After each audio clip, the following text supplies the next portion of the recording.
আজকে সারা দুনিয়ায় যেদিকেই তাকাবা, আফগানিস্তানে তাকাও মুসলমানেরা মায়ের খায়, ফিলিস্তিনে তাকাও মুসলমানেরা মায়ের খায়, ইরাকে মুসলমান মায়ের খায়, কাশ্মীরে মুসলমান মায়ের খায়, পৃথিবীর বিভিন্ন জায়গায় শুধু মুসলমান মায়ের খায়।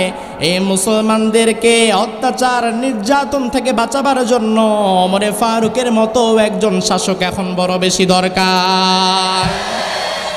আমরা আল্লাহর কাছে বলছি, আল্লাহ ওমরে ফারুকের মতো যোগ্যতা সম্পন্ন শাসক তুমি আল্লাহ তাআলা আমাদের জন্য পাঠিয়ে দিও, বলেন আমিন। এখানে প্রথম দিন কথা বলেছেন আলোচক হিসেবে অনেক মানুষ কথা বলেছেন। এর মধ্যে অন্যতম হচ্ছেন হযরত মাওলানা ডক্টর ফয়জুল হক সাহেব, অধ্যাপক শাহজালাল বিজ্ঞান ও প্রযুক্তি বিশ্ববিদ্যালয় সিলেট। বিষয় ছিল আল ইমরানের 102 নং আয়াত। চমৎকার কথা বলেন তিনি কোরআন সুন্নাহ থেকে। যে কথাগুলো তিনি বলে গিয়েছেন সেই কথাগুলো যারা শুনেছেন আল্লাহ সুবহানাহু ওয়া তাআলা প্রত্যেককে আমল করার তৌফিক দান করুক। গতকাল কথা বলেছেন হযরত মাওলানা সাদিকুর রহমান আজহারি সাহেব, তার বিষয় ছিল সূরা জিলজাল। তিনিও চমৎকার কথা বলেন। আল আজহার ইউনিভার্সিটি থেকে তিনি পড়াশোনা করে এসেছেন, কোরআন এবং সুন্নাহ থেকে চমৎকার কথা বলেন, চমৎকার কণ্ঠ। আল্লাহ সুবহানাহু ওয়া তাআলা মুহতারামি আল মুকাররামি সাদিকুর রহমান আজহারি সাহেবের আলোচনাগুলোকে আমাদের আমল করার তৌফিক দান করুক। আজকে আপনারা আমাকে রেখেছেন, আমার আগে কথা বলে গিয়েছেন মাওলানা হেফজুর রহমান নাইম, তাই না? হেফজুর রহমান নাইম কথা বলেছে বিষয় সূরা মুদ্দাসির 38 থেকে 47 নং আয়াত। আল্লাহ তাআলা আমার প্রিয় ভাইয়ের কথাগুলোকে আমাদের আমল করার তৌফিক দান করুক। ফাতহুন মানে বিজয়, ফাতহুন মানে তার মানে মুসলমানেরা যে একদিন বিজয় অর্জন করবে তার মধ্যে কোনো সন্দেহ। বিজয়ের সাথে মুসলমানদের নামটা অতপ্রতভাবে জড়িত। Today or tomorrow this world will come under the shadow of Islam. আজ হোক অথবা কাল হোক গোটা বিশ্ব ইসলামের ছায়াতলে আসবে। এর চাইতে মহাসত্য এই পৃথিবীতে আর কিছু নাই। আসবে, হয়তো আজ নয়তো কাল। হয়তো আজকে আপনি মার খাচ্ছেন, আপনি মনে করবেন না এই মার খেতে খেতে বোধহয় জীবন শেষ হয়ে যাবে। না, যারা মায়ের খায় তারা একসময় মায়ের দিতেও জানে। আর যেই ভূমিতে মাজলুম মুমিন মুসলমানের রক্ত ঝরে, ওই ভূমিটাকে আল্লাহ তাআলা কিছুদিন পরে তাদের হাতেই আবার তুলে দেয়। এটা হচ্ছে আল্লাহ তাআলার একটা নিজাম। এজন্য আজকে আমরা যে সূরাটি থেকে কথা বলবো সেই সূরাটির নাম সূরাতুল ফাতহ। সূরাতুল ফাতহ। আসেন প্রথম আয়াতটা একটু তেলাওয়াত করে নেই। আউযু বিল্লাহি মিনাশ শাইতানির রাজীম। বিসমিল্লাহির রহমানির রহিম। মুহাম্মাদুর রাসূলুল্লাহ ওয়াল্লাযীনা মা'আহু আশিদ্দাউ আলাল কুফফার রুহামাউ বাইনাহুম। কার কথা? এই যে কথাগুলো তেলাওয়াত করলাম এগুলো কি আমার বানানো নাকি আল্লাহর কথা? সন্দেহ আছে? আমার ভাইরা, কোরআনুল কারীমে বিসমিল্লাহর বা থেকে নিয়ে মিনাল জিন্নাতি ওয়ান নাসের সিন পর্যন্ত যতগুলো আয়াত আল্লাহ দিয়েছেন, দুনিয়ার কোনো মানুষের বানানো কথা দেয় নাই। বিশ্বনবীর নিজের থেকে বানিয়ে কিছু বলে নাই। জিবরিল আমিনও বানিয়ে কিছু বলেন নাই। কোরআনুল কারীমের শুরু থেকে শেষ পর্যন্ত সবটুকুন যিনি নাজিল করেছেন তার নাম কি? আমার ভাইরা, এবার একটু জবাব দেন বুঝে থাকলে। কোরআনুল কারীমের শুরু থেকে শেষ পর্যন্ত যা আল্লাহ নাজিল করেছেন, সূরা ফাতিহা থেকে নিয়ে সূরা নাস পর্যন্ত সবটুকুন পরে আমাদের ঈমান আনার দরকার আছে না নাই? আপনাদের মধ্যে কেউ যদি বলে আমি কোরআনুল কারীমের 29 পারা মানি আর একটা পারা মানি না, সে কি মুমিন না কাফের? সে কি মুমিন? তো সেই ব্যক্তি যে কোরআনে কারীমের first to last A to Z সব কিছু নির্দ্বিধায় মেনে নেয়। সে শুধু বলে সামিআনা ওয়া আতানা, আমি যা শুনলাম তাই মেনে নিলাম, কারণ তা আমাকে মেনে নেয়ার জন্য আদেশ করেছেন কে?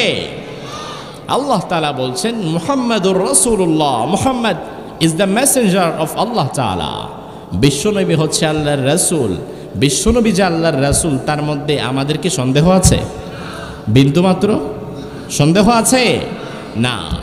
এখন বিশ্বনবী আল্লাহর রাসূল, এরপরে আল্লাহ তাআলা বলছেন নবীর সাথে যারা থাকবে আশিদ্দাউ আলাল কুফার রুহামাউ বাইনাহুম, রাসূলের সাথে যারা থাকবে তাদের অন্যতম চমৎকার একটা ক্যারেক্টারিস্টিক্সের আলোচনা আল্লাহ তাআলা আয়াতে কারিমার মধ্যে করেছেন। সেটা হচ্ছে রাসূলের সাথে যারা থাকবে, যারা রাসূলের সাথে জান্নাতি হবে, তাদের অন্যতম কোয়ালিটি হচ্ছে আশিদ্দাউ আলাল কুফার, তারা কাফেরদের ব্যাপারে হবে বজ্র কঠোর, আর রুহামাউ বাইনাহুম, নিজেদের মধ্যে তারা হয়ে যাবে পুষ্পকমল, নিজেদের মধ্যে খুব চমৎকার বিহেভিয়ার করবে।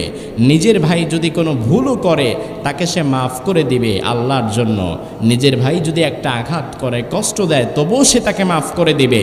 কিন্তু দ্বীনের ব্যাপারে, ইসলামের ব্যাপারে কোন নাস্তিক, মুরতাদ, রাম বাম, মাথা নষ্ট টাকলা যখন কোনো কথা বলবে, তখন সে আর তাকে ছেড়ে দিয়ে কথা বলবে না। সব ব্যাপারে আমরা সহনশীল, সব ব্যাপারে ছাড় দিতে পারি, কিন্তু যেখানে আমার ইসলামকে আঘাত করা হয়, আমার আল্লাহকে আঘাত করা হয়, আমার রাসূলকে আঘাত করা হয়, আমার কোরআনকে আঘাত করা হয়, ওখানে কোনো মুসলিম আর মুখ বুজে সহ্য করতে পারে না। এজন্য আজকের এই মাহফিল থেকে আমাদের প্রথম সবক হচ্ছে কোরআনে কারীমের এই আয়াতে কারিমা থেকে আল্লাহ তাআলা আমাদেরকে সবক দিয়ে দিয়েছেন, ও দুনিয়ার মুসলমানেরা, তোমরা নিজেদের মধ্যে হবা পুষ্পকমল, আর কাফেরদের ক্ষেত্রে হবা বজ্র কঠোর। আজকে হতভাগা মুসলমান নিজেদের মধ্যে হয়ে গেছে বজ্র কঠোর, আর কাফেরদের সাথে হয়ে গেছে পুষ্পকমল।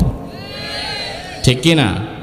কাফেরদের সাথে খুব গলায় গলায় মিল, আর নিজের ভাই ভুল করা তো দূরের কথা, ভুল না করলেও তার নামে হামলা মামলা দিয়ে তার ভেতরে ঢুকা দিতে হবে। কিন্তু ভাইরা আমার, আল্লাহ তাআলা বলেছেন এটা মুমিনের ক্যারেক্টারিস্টিক্স হতে পারে না। মুমিন তো সেই ব্যক্তি যে নিজের ভাইকে ক্ষমা করে দিবে, কিন্তু ইসলামের উপরে আঘাত আসলে সে তখন আর তাকে ছেড়ে দেবে না। এটা আমরা সব সময় দেখে এসেছি। কারণ হচ্ছে ইসলাম এটা দুনিয়ার কোনো মানুষের একক বিষয় না। আমরা এখানে যারা আছি, বিভিন্ন দল মতের মানুষ এখানে আছে, কিন্তু ইসলাম কিন্তু সব দলের সব মানুষের জন্যই। কথা কয় না? নাকি ইসলাম শুধু আমার সভাপতি সাহেবের, সেক্রেটারির, নাকি আপনাদের সবার? ইসলাম তো সবার। আর ইসলাম যেমন আমাদের দুনিয়াতে দরকার, মৃত্যুর পরে দরকার নাই। এই দুনিয়া থেকে কোনো মানুষ যখন মারা যাবে, কবরের জীবনে যখন যাবে, আল্লাহর হাবিব বলেন আতাহু মালাকুন, একজন ফেরেশতা আসবে। ফেরেশতা এসে বলবে মা কুনতা তা'বুদু ফিদ দুনিয়া, দুনিয়াতে তুমি কার গোলামি করতা? আমরা যারা তাফসীর মাহফিলে এসেছি, আমরা যারা নিজেদেরকে আল্লাহর গোলাম করে পরিচয় দেই, ফেরেশতা প্রশ্ন করার পরে আমরা বলবো আমরা গোলামি করতাম কার? আমরা কার গোলাম? আমাদের মালিককে। কে মালিক? এরপরে ফেরেশতা বলবে ওয়ামা দীনুক, এই দুনিয়াতে তুমি কোন দিনের অনুসারী ছিলা, কোন ধর্ম তুমি মানতা? আমরা যারা ইসলামের জন্য কাজ করি, ইসলামের জন্য কথা বলি, ইসলামের জন্য স্যাক্রিফাইস করি, আমরা বলবো আমাদের দিনের নাম হচ্ছে ইসলাম। যে আমাদের দিনের নাম, এটা বলতে লজ্জা লাগে? লজ্জা লাগে? তাহলে কথা বললেন না কেন? অনেক মানুষ তো চুপ করে বোবার মতো বসে আছে। খুব কষ্ট লাগে আমার তখন যখন দেখি এই মানুষগুলো সমাজে যখন কোনো নির্বাচনের হাওয়া বয়ে যায়, এই মানুষগুলো তখন 200 টাকার লোভে আর 2 কাপ চায়ের লোভে আল্লাহর দেওয়া এই কণ্ঠটাকে এত জোরে জোরে মিথ্যাবাদীরা তার পেছনে স্লোগান দেয়, তার বিনিময়ে সে 200 টাকা পায়, 2 কাপ চা পায়। এই 200 টাকার 2 কাপ চায়ের লোভে তুমি তোমার কণ্ঠ, তোমার জবান দিয়ে এক মিথ্যাবাদী নেতার পেছনে সারাদিন স্লোগান দিলা।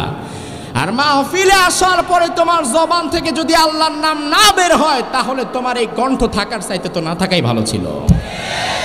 তোমার জবান যে আল্লাহ দিয়েছে, এই জবান থেকে সেই আল্লাহর নামটা উচ্চ স্বরে বের হওয়ার দরকার আছে না নাই? আমি চাইবো শুরু থেকে শেষ পর্যন্ত সবাই আওয়াজ করে কথা বলবেন, কারণ জবানটা তো আল্লাহ দিয়েছে। আর আপনি যা এখানে বসে বলছেন, সব যিনি রেকর্ড করে ফেলছেন তার নাম কি? রেকর্ড হচ্ছে না, অডিও হচ্ছে না, ভিডিও হচ্ছে না, সব আল্লাহ ময়দানে মাহশারে ফাঁস করে দিবেন। আমি চিন্তা করলাম এই দুনিয়ার 2 মিনিটের একটা অডিও কল রেকর্ডে যদি একজন প্রতিমন্ত্রীর চেয়ার ছুটে যেতে পারে, কিয়ামতের ময়দানে তো আপনার আমার হাজার হাজার মিনিটের অডিও ভিডিও ফুটেজ সহ আমাদের সামনে তুলে দেয়া হবে। ওই দিন আমরা আল্লাহর দরবারে কি নিয়ে হাজির হব? এজন্য অন্তত এই মাহফিলে আসেন, কথা বলেন, আল্লাহর নামটা জোরে উচ্চারণ করেন। আল্লাহকে অন্তত বলতে পারবেন, আল্লাহ ওই প্রচণ্ড শীতের রাতে মাহফিলে গিয়ে তোমার নামটা আমি আমার জবানের সবটুকু শক্তি দিয়ে নিয়েছিলাম। এই যে দেখো আল্লাহ, এই যে ভিডিও, এই যে আমি আওয়াজ করে তোমার নামটা নিচ্ছি। এজন্য জবানকে কাজে লাগিয়ে আল্লাহর নামটা নিতে আমরা প্রস্তুত আছি? প্রস্তুত আছি? ইসলামের পক্ষে আমরা সব সময় থাকব। ইসলাম আমাদের যেমন দুনিয়াতে দরকার, মৃত্যুর পরে তো আর দরকার নাই। মৃত্যুর পরেও আছে, কিন্তু ইসলামকে যারা রাষ্ট্র ক্ষমতা থেকে তুলে ফেলতে চায়, এরা যখন ফেরেশতাদের প্রশ্নের সম্মুখীন হবে, ফেরেশতারা যখন তাদেরকে প্রশ্ন করবে তোমার ধর্ম কি ছিল, আমার বিশ্বাস তারা ইসলামের নামটা নিতে পারবে না। কারণ ইসলামের পক্ষে দুনিয়াতে যে কাজ করে নাই, ইসলামের পক্ষে দুনিয়াতে যে ছিল না, সে মৃত্যুর পরে কি ইসলামের পক্ষে দাঁড়াতে পারবে না। তবে আমরা তোমাদের লাফালাফিতে চিন্তিত নই, তোমাদের লাফালাফি দেখে আমরা আশাহত নই। কারণ আমরা জানি এই ইসলামকে এই দুনিয়ার জমিন থেকে মুছে ফেলা যাবে না। এই ইসলামকে মুছে ফেলতে চেয়েছিল ফেরাউন, মুছে ফেলতে পারে নাই। এই ইসলামকে দুনিয়া থেকে মুছে ফেলার জন্য চেষ্টা করেছিল নমরুদ, মুছে ফেলতে পারে নাই। এই ইসলামকে দুনিয়া থেকে মুছে ফেলার জন্য আবু জাহাল, আবু লাহাব চেষ্টা করেছিল, পারে নাই। তার মানে এই পৃথিবীর ইতিহাস প্রমাণ করে এই দুনিয়াতে যারা ইসলামকে তুলে ফেলতে চাইবে, মুছে ফেলতে চাইবে, আমার আল্লাহ তাআলা তাদেরকে মুছে ফেলে দেবে।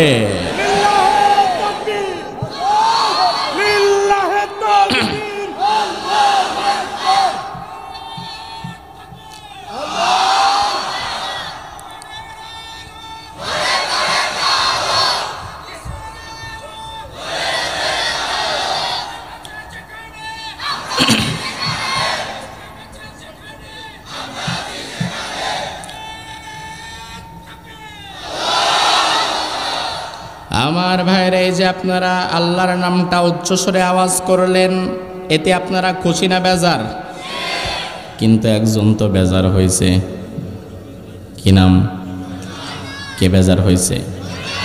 এখন শয়তান যেই কাজে বেজার হয়, ওই কাজটা তো মুমিনের জন্য আরো বেশি করে করা উচিত। কারণ আমরা তো দুনিয়াতে শয়তানের খুশি চাই না, আমরা খুশি চাই কার? আল্লাহ রাব্বুল আলামিন সূরা ফাতহের বলেছেন, নবীর সঙ্গে যারা থাকবে তাদের কোয়ালিটি হচ্ছে রুহামা ও বাইনাহুম, নিজেদের মধ্যে থাকবে পুষ্পকমল, আশিদ্দা আলাল কুফার, আর কাফেরদের বেলায় হবে বজ্র কঠোর। এই আয়াতে কারিমার মুজাসসাম নমুনা যেই সাহাবী, তিনার নাম হচ্ছে সাইয়েদনা ওমর ইবনে খাত্তাব রাদিয়াল্লাহু, ওমর ফারুক রাদিয়াল্লাহু আনহু হচ্ছে এই আয়াতে কারিমার মুজাসসাম নমুনা। ওমর ফারুক রাদিয়াল্লাহু আনহু ইসলামের আগেও তিনি ছিলেন ওমর, ইসলামের পরেও তিনি ছিলেন ওমর। ওমর ফারুক রাদিয়াল্লাহু আনহুর জীবন থেকে অজানা কিছু বিষয় আজকে আমরা আলোচনা করব। ওমর ফারুকের জীবনী থেকে, এজন্যই আমাদের আলোচনা করা উচিত। মুসলিম উম্মার এই ক্রান্তি লগ্নে ওমর ফারুকের মতো একজন রাষ্ট্রনায়ক আমাদের বড় বেশি দরকার। আপনাদের দরকার নাই? ও মুসলমান, বিশ্বাস করো, আজকে সারা দুনিয়ায় যেদিকেই তাকাবা, আফগানিস্তানে তাকাও মুসলমানেরা মায়ের খায়, ফিলিস্তিনে তাকাও মুসলমানেরা মায়ের খায়, ইরাকে মুসলমান মায়ের খায়, কাশ্মীরে মুসলমান মায়ের খায়, পৃথিবীর বিভিন্ন জায়গায় শুধু মুসলমান মায়ের খায়। এই মুসলমানদেরকে অত্যাচার নির্যাতন থেকে বাঁচাবার জন্য ওমর ফারুকের মতো একজন শাসক এখন বড় বেশি দরকার। আমরা আল্লাহর কাছে বলছি, আল্লাহ ওমর ফারুকের মতো যোগ্যতা সম্পন্ন শাসক তুমি আল্লাহ তাআলা আমাদের জন্য পাঠিয়ে দিও। বলেন আমিন। তিনার মূল নাম হচ্ছে ওমর, মূল নাম, বাবার নাম খাত্তাব, যার কারণে বলা হয় ওমর বিন খাত্তাব। আর ইসলাম গ্রহণের পরে তার উপাধি বিশ্বনবী দিয়েছিলেন আনতাল ফারুক, তুমি হচ্ছে ফারুক। সুবহানাল্লাহ। ওমর ফারুক এমন সাহাবী, ইসলামের আগেও ওমর, ইসলামের পরেও তিনি ওমর, এমন চমৎকার সাহাবী তিনি ছিলেন। ওমর ফারুক ছোট্ট বয়সে তিনি উটের রাখালগিরি করতেন। কি করতেন? উটের রাখাল, মনে রাখেন, উটের রাখালগিরি তিনি করতেন। ওমর ফারুক খলিফা হওয়ার পরে একদিন এক রাস্তার পাশ দিয়ে যাচ্ছিলেন। যাওয়ার সময় পথিমধ্যে তিনি একটা মরুভূমির পাশে দাঁড়িয়ে অনেকক্ষণ থমকে গেলেন। মরুভূমির পাশে দাঁড়িয়ে ওমর ফারুক চোখের দুফোঁটা পানি ফেলে দিলেন। সাহাবায়ে কেরাম পাশ থেকে বললেন যে আমিরুল মুমিনিন, আপনি হঠাৎ করে মাঠের সামনে যে দাঁড়িয়ে গেলেন, কেন দাঁড়ালেন? ব্যাপারটা তো বুঝতে পারলাম না। ওমর ফারুক বললেন, ও সাহাবীরা, আমি ওমর ছোট্ট বয়সে এই মরুভূমির মধ্যে উট চড়াতাম, উটের রাখালগিরি করতাম। আমি ওমর উটের নিচে শুয়ে থাকতাম, প্রচণ্ড রোদের কারণে উটের নিচে গিয়ে একটু শুয়ে থাকতাম। উট আমার উপরে পেশাব করে দিত, পায়খানা করে দিত, উটগুলো আমি ঠিক মতো চড়াতে পারতাম না। আমার বাবা খাত্তাব আমার কাছে এসে আমারে লাথি দিয়ে তুলতো। আমার বাবা খাত্তাব আমারে এসে বকাঝকা দিত, আমি কেন উটগুলো চড়াতে পারতাম না। আর ইসলাম গ্রহণের ফলে আল্লাহ তাআলা আমাকে এত মর্যাদা দান করেছেন যে ওমর ছোটবেলায় 2-4টা উটের রাখালগিরি করতে পারতো না, বাবার বকা খেত, বাবার হাতে মায়ের খেত। ইসলাম গ্রহণের পরে আল্লাহ তাআলা আমাকে এত সম্মান দিয়েছেন, অর্ধেকটা দুনিয়ার বাদশাহ আল্লাহ তাআলা আমারে বানিয়ে দিয়েছেন। সুবহানাল্লাহ। ক্ষমতা, পাওয়ার, রাজত্ব, বাদশাহী, এগুলো আমাদেরকে যিনি দেয় তার নামটা যেন কি? আবার এই ক্ষমতায় যেই আল্লাহ দেয়, আবার আল্লাহ তাআলা যদি তোমার কোন আচরণে রেগে যায়, রাতারাতি অডিও ফাঁস করায় এই ক্ষমতার চেয়ার থেকে টেনে তোমারে আবার রাস্তায় নামায় দিতে পারে। পারে না? আল্লাহ রাব্বুল আলামিন নিজেই বলছেন, কুলিল্লাহুম্মা মালিকাল মুলকি তুতিল মুলকা মান তাশা ওয়া তানজিউল মুলকা মিম্মান তাশা ওয়া তুইজ্জু মান তাশা ওয়া তুযিল্লু মান তাশা। সুবহানাল্লাহ বলেন। আল্লাহ বললেন, ও গোলামেরা, সকল ক্ষমতার একমাত্র মালিক যিনি, তার নাম কি? নাকি জনগণ? মালিককে। আল্লাহ বললেন, ও গোলামেরা, সব ক্ষমতার একমাত্র মালিক আমি আল্লাহ। আমি আল্লাহ যখন যাকে চাই তাকে ক্ষমতা দেই, আবার আমি আল্লাহ যখন যার উপরে রেগে যাই ক্ষমতার মসনদ থেকে তারে টেনে আবার আমি নামিয়ে দিতে পারি। এই ক্ষমতা আমার আল্লাহর আছে না নাই? আগের রাতের প্রধানমন্ত্রী পরের দিন জেলখানার কয়েদি, আবার আগের রাতের জেলখানার কয়েদি পরের দিন তাকে প্রধানমন্ত্রী বানিয়ে দেওয়ার ক্ষমতা আমার আল্লাহর আছে না নাই? ওমর ফারুক বললেন, ও সাহাবীরা, ইসলাম গ্রহণের আগে আমি ওমর 2-4টা উটের রাখালগিরি করতে পারতাম না, আর ইসলাম গ্রহণের পরে আল্লাহ তাআলা আমার সম্মান, মর্যাদা, ডিগনিটি কতটা বাড়িয়ে দিয়েছে দেখো। এক সময় আমি ওমরের উপরে সবাই কথা বলতো, আর ইসলাম গ্রহণের ফলে আমার আল্লাহ আমার সম্মান এত বাড়িয়ে দিয়েছে, আমি ওমরের উপরে কথা বলার মতো আল্লাহর আকাশের নিচে জমিনের উপরে এখন আর কেউ নাই। তার মানে হচ্ছে, এটা কি জন্য বললাম? এটা এই জন্য বললাম, ইসলামের সাথে যদি তুমি লেগে থাকো, তুমি যদি জিরো হও, আমার আল্লাহ তাআলা তোমার হিরো বানায় দিবে। আর তুমি যদি ইসলামের বিরুদ্ধে যাও, তুমি যদি কোনো হিরো থাকো, তোমারে সুপার ফ্লপ জিরো বানিয়ে দেওয়ার জন্য আমার আল্লাহর কিন্তু সময় লাগবে না। সময় লাগবে? আমার ভাইরা, ওমর ফারুক রাদিয়াল্লাহু আনহু, অনেকে আমাদের দেশে আলোচনার মধ্যে বলে ওমর ফারুক মূর্খ ছিলেন। আসলে ওমর ফারুক বস্তুত মূর্খ ছিলেন না।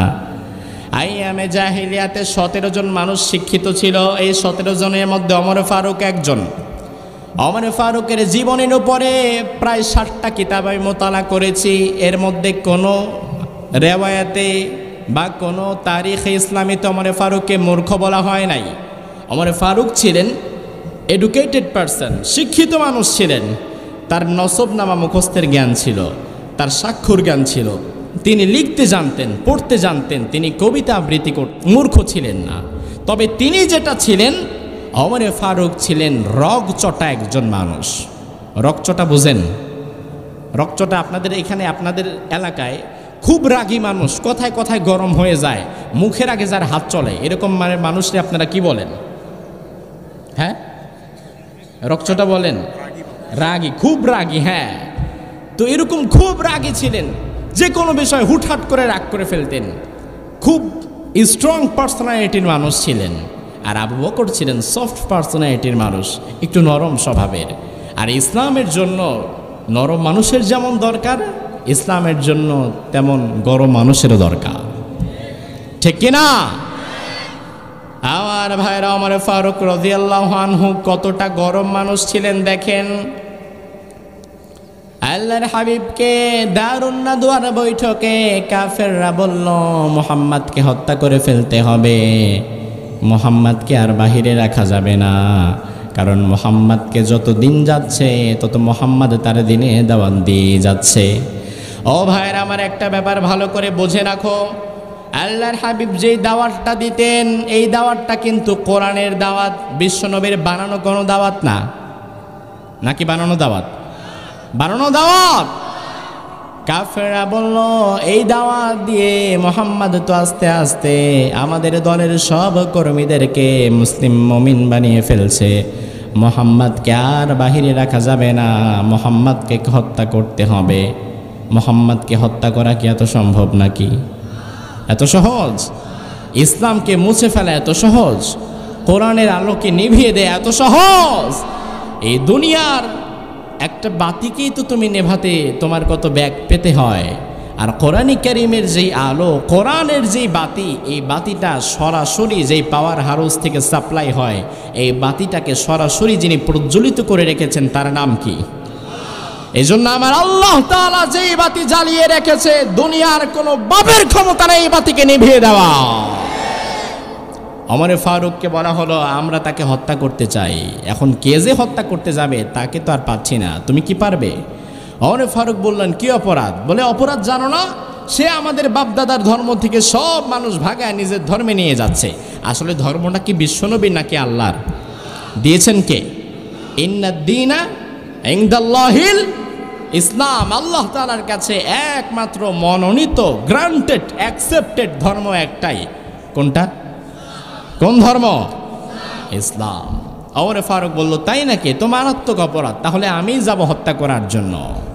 ওমর ফারুক হত্যা করার জন্য নাঙ্গা তলোয়ার নিয়ে পা বাড়ালেন। বিশ্বনবীকে দেখেন, অনেক কাফের ছিল, আবু জাহাল, আবু লাহাব, উতবা, শাইবা, ওয়ালিদ ইবনে মুগীরা, অনেকেই ছিল, কিন্তু হত্যা করার জন্য বুকের পাটা দরকার হয়, আর এই বুকের পাটাওয়ালা সাহসী একজনই ছিল, নাম হচ্ছে ওমর।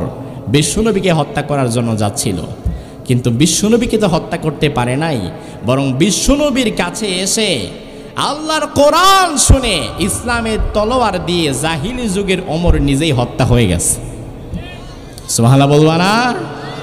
আহা, ঐতিহাসিকবিদরা বলে ওমর আসছিল নবী হত্যার জন্য, তা তো পারলই না, বরং ওমর নিজেই হত্যা হয়ে গেল।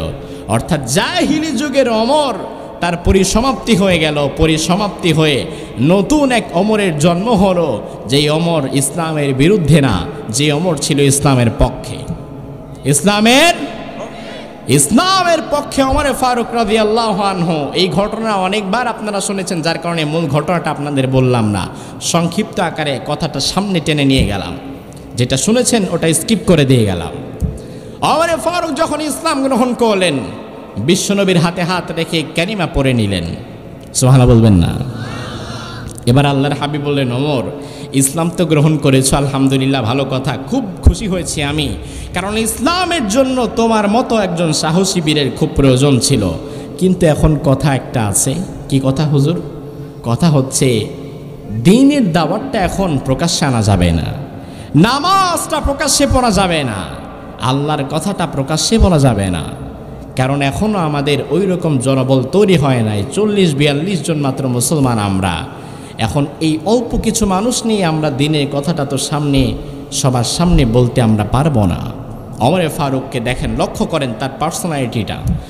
ওমর ফারুক বললেন, ইয়া রাসূলুল্লাহ, আহাদাল্লাহু হাক্কুন, আপনি যেই আল্লাহর কথা বলছেন এই আল্লাহ কি সত্য নয়? ও মুসলমান জবাব দাও, আল্লাহ কি সত্য নয়?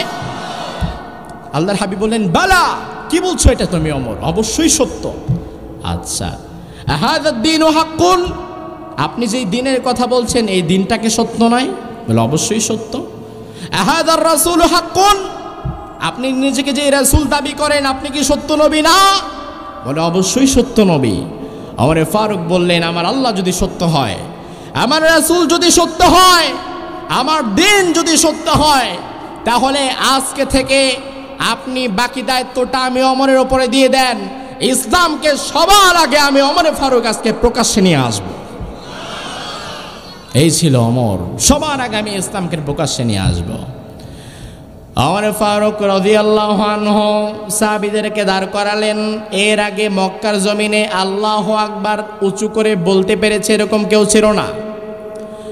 ওমর ফারুক রাদিয়াল্লাহু আনহু সবার আগে দাঁড়ালেন, সাহাবায়ে কেরামকে দুটো ভাগ করে দিলেন। সাহাবায়ে কেরামকে দুটো ভাগ করে দিয়ে ওমর ফারুক একটা ভাগের সামনে দাঁড়ালেন, রাসূলের চাচা আমির হামজাকে আরেকটা ভাগে দাঁড় করিয়ে দিলেন। এবার ওমর ফারুক লিল্লাহি তাকবীর আল্লাহু আকবারের স্লোগান দিলেন।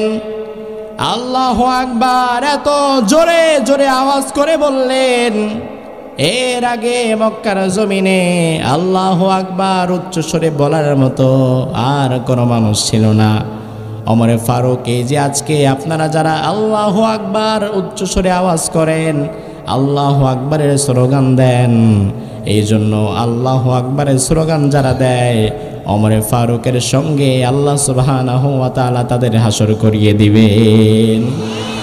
এই জন্য আমার ভাইরা আমাদের এই জবানটা দিয়েছেন কে? এই জবান দিয়ে আল্লাহর নাম উচ্চারিত হবে, এই জবান দিয়ে আল্লাহর নাম উচ্চারিত হবে, এটাই তো স্বাভাবিক। আল্লাহর নাম এই জবান দিয়ে উচ্চারিত হবে, কারণ জবানের মালিক আমার আল্লাহ। যেটুকু সময় আল্লাহ তাআলা আমাকে দুনিয়াতে বাঁচিয়ে রাখবেন, পরিস্থিতি যেমনই হোক না কেন আমি আল্লাহর নামটা উচ্চস্বরে বলেই যাব। অনেক জায়গায় গেলে বলা হয় হুজুর আর যাই করেন না করেন এই তাকবীরটা যেন না দেওয়া হয়। আমি একবার এক ভাইকে বললাম, ভাই সমস্যা কি? আমি দেখলাম মুসল্লিরা তাকবীর ধরেছে, উনি পেছন থেকে না করতেছে, থামায় দিচ্ছে। আমি তাকে বললাম সমস্যা কি? বলে এটা দেওয়া যাবে না, কারণ পাশেই থানা। আমি বললাম থানা আছে, থানার মতো এখানে মানুষের আল্লাহু আকবার বলছে, সমস্যা কি? বলে না, একটু নিষেধ আছে। আমি বললাম আরে ভাই, আজকে যদি আপনি মাহফিলের ময়দানে মাহফিলের মঞ্চে আল্লাহু আকবারে বাধা দেন, কালকে তো হয়তো আপনি মসজিদের মধ্যে তাকবীরে তাহরিমার আল্লাহু আকবারের সময়ও বাধা দিতে আসবেন, ঠিক কি না? আজকে যদি আপনি মাহফিলের আল্লাহু আকবারের মধ্যে বাধা দেন, আর এটা যদি বাংলার মুসলমান চুপটি করে মেনে নেয়, তাহলে কালকে তো আপনি মসজিদের মাইকের আজানের আল্লাহু আকবারের মধ্যেও বাধা দেবেন। আল্লাহু আকবার কোথাও বাধা প্রাপ্ত হবে, এটা আমরা কখনো মেনে নিতে পারি না। কারণ আমরা যখন দুনিয়াতে জন্মেছিলাম তখন আল্লাহু আকবার আছে না নাই? আবার যখন মৃত্যুবরণ করব ওই নামাজের মধ্যে আল্লাহু আকবারের তাকবীর আছে না নাই? এই জন্য আল্লাহু আকবার একজন মুমিনের জীবনে শুরু থেকে শেষ পর্যন্ত সব সময় থাকবে। এখন কেউ যদি নিষেধ করে তাহলেই আমরা বন্ধ করে দেব। হ্যাঁ, বন্ধ করে দিবেন? এখন তো এখানে আলহামদুলিল্লাহ নিষেধ করার মতো কেউ নাই, এখানে তো আলহামদুলিল্লাহ আপনাদেরকে বাধা দেওয়ার মতো কেউ নাই। কিন্তু আল্লাহ না করুক, আল্লাহ না করুক, আল্লাহ না করুক আমার বাংলাদেশের পরিস্থিতি যদি কখনো আফগানিস্তানের মতো হয়ে যায়, যদি কখনো ইরাক সিরিয়ার মতো হয়ে যায়, কাশ্মীর ফিলিস্তিনের মতো হয়ে যায়, আর কোন জালিম তাগুত যদি আপনার মাথায় টিগার রেখে বলে ইসলাম ছাড়তে হবে, কোরআন ছাড়তে হবে, আল্লাহু আকবার ধ্বনি ছাড়তে হবে, ওই দিন বুকে হাত দিয়ে কারা কারা বলতে পারবেন আল্লাহু আকবার?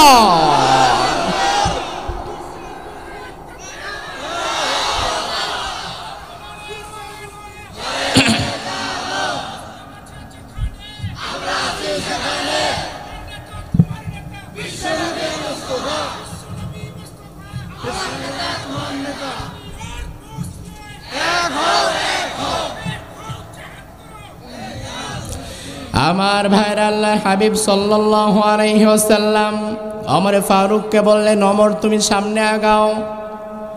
ওমর ফারুক রাদিয়াল্লাহু আনহু তিনি সামনে এগিয়ে গেলেন, তিনি কাবার হাতিমে চলে গেলেন, কাবায় গিয়ে কাফেরদেরকে আল্লাহু আকবারের আওয়াজটা শুনিয়ে দিলেন।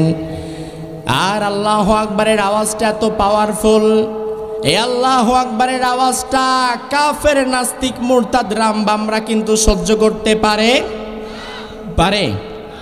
ওমরে ফারুক আল্লাহু আকবারের তাকবীর দিলেন, কাফেররা ঘর থেকে বের হয়ে গেল। ওমরে ফারুক বললেন, আমি ওমর ইসলাম গ্রহণ করে নিয়েছি, এখন থেকে আমি কালিমার পক্ষে কাজ করব। আমি এখানে দাঁড়িয়ে নামাজ আদায় করব, এখানে দাঁড়িয়ে আমি উচ্চস্বরে আজান দিব। তোমাদের মধ্যে এমন যদি কেউ থাকে যে তার নিজের স্ত্রীকে বিধবা করতে চায়, সন্তানগুলোকে ইয়াতিম করতে চায়, মা বাবাকে সন্তানহারা করতে চায়, এমন যদি কেউ থাকে সে যেন আমি ওমরের কাছে এসে আমার এখন বাধা দেয়।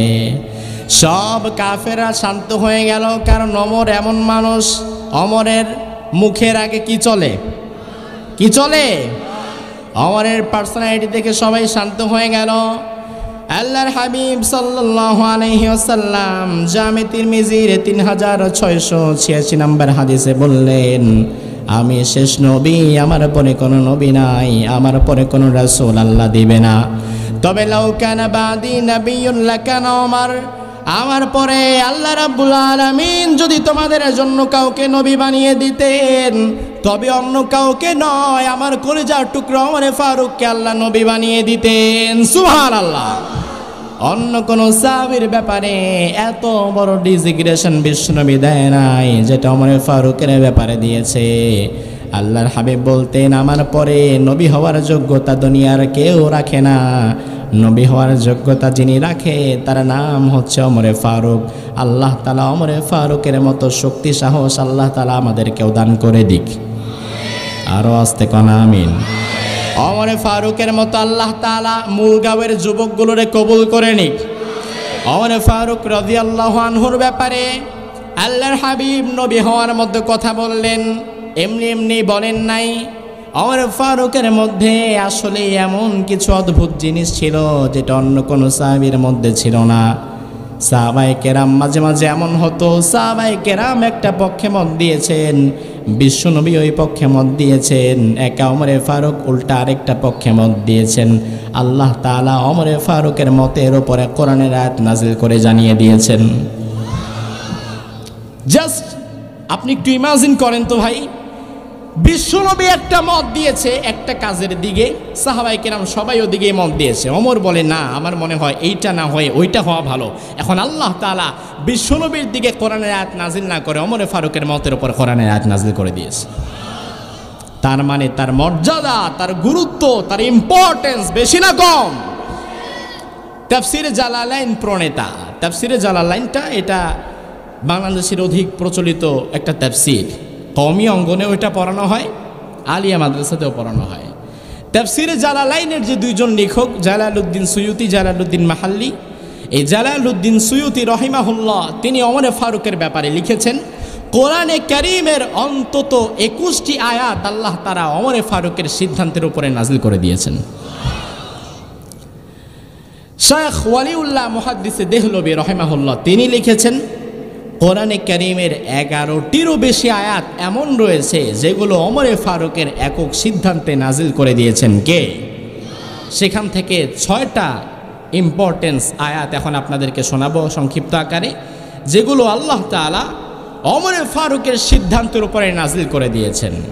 কারণ আল্লাহর হাবিব বলছেন, ইন্নাল্লাহা জাআলাল হক আলা লিসানি ওমর ওয়া কলবি, আমার ওমরের জবানে, আমার ওমরের কলিজার মধ্যে আল্লাহ তাআলা নিজেই সত্য বিষয়টাকে সিলমোহর মেরে লেগিয়ে দিয়েছেন। চিন্তা করতে পারেন, জাআলাল হক আলা লিসানি ওমর ওয়া কলবি, ওমরের জবানে, ওমরের কলিজায় আল্লাহ তাআলা নিজেই সত্য বিষয়টাকে সিলমোহর মেরে দিয়েছেন। বিশ্বনবী বলতেন, ওমর, এই দুনিয়ায় নবী রাসূল ছাড়া অন্য কোনো মানুষকে শয়তান ভয় করে না, সাধারণ মানুষের মধ্যে একজনকে শয়তান ভয় পায়। ওমর বললেন, সেটা কে গো নবী? আল্লাহর হাবিব বললেন, সেটা তুমি। অর্থাৎ এই দুনিয়াতে শয়তান যদি কোনো সাধারণ মানুষকে ভয় পায়, কাকে ভয় পায়? ওমরে ফারুককে ভয় পায়। এমন সাহাবী ছিলেন তিনি। আমার ভাইরা, কোরআনুল কারীমের এমন 6টা আয়াত যেখানে ওমরে ফারুকের সিদ্ধান্তের ব্যাপারে আল্লাহ নাজিল করে দিয়েছেন। 1 নাম্বার হচ্ছে, বদরের যুদ্ধ যখন সংগঠিত হলো, বদরের যুদ্ধে মুসলমানদেরকে যিনি বিজয় দান করেছেন তার নাম কি?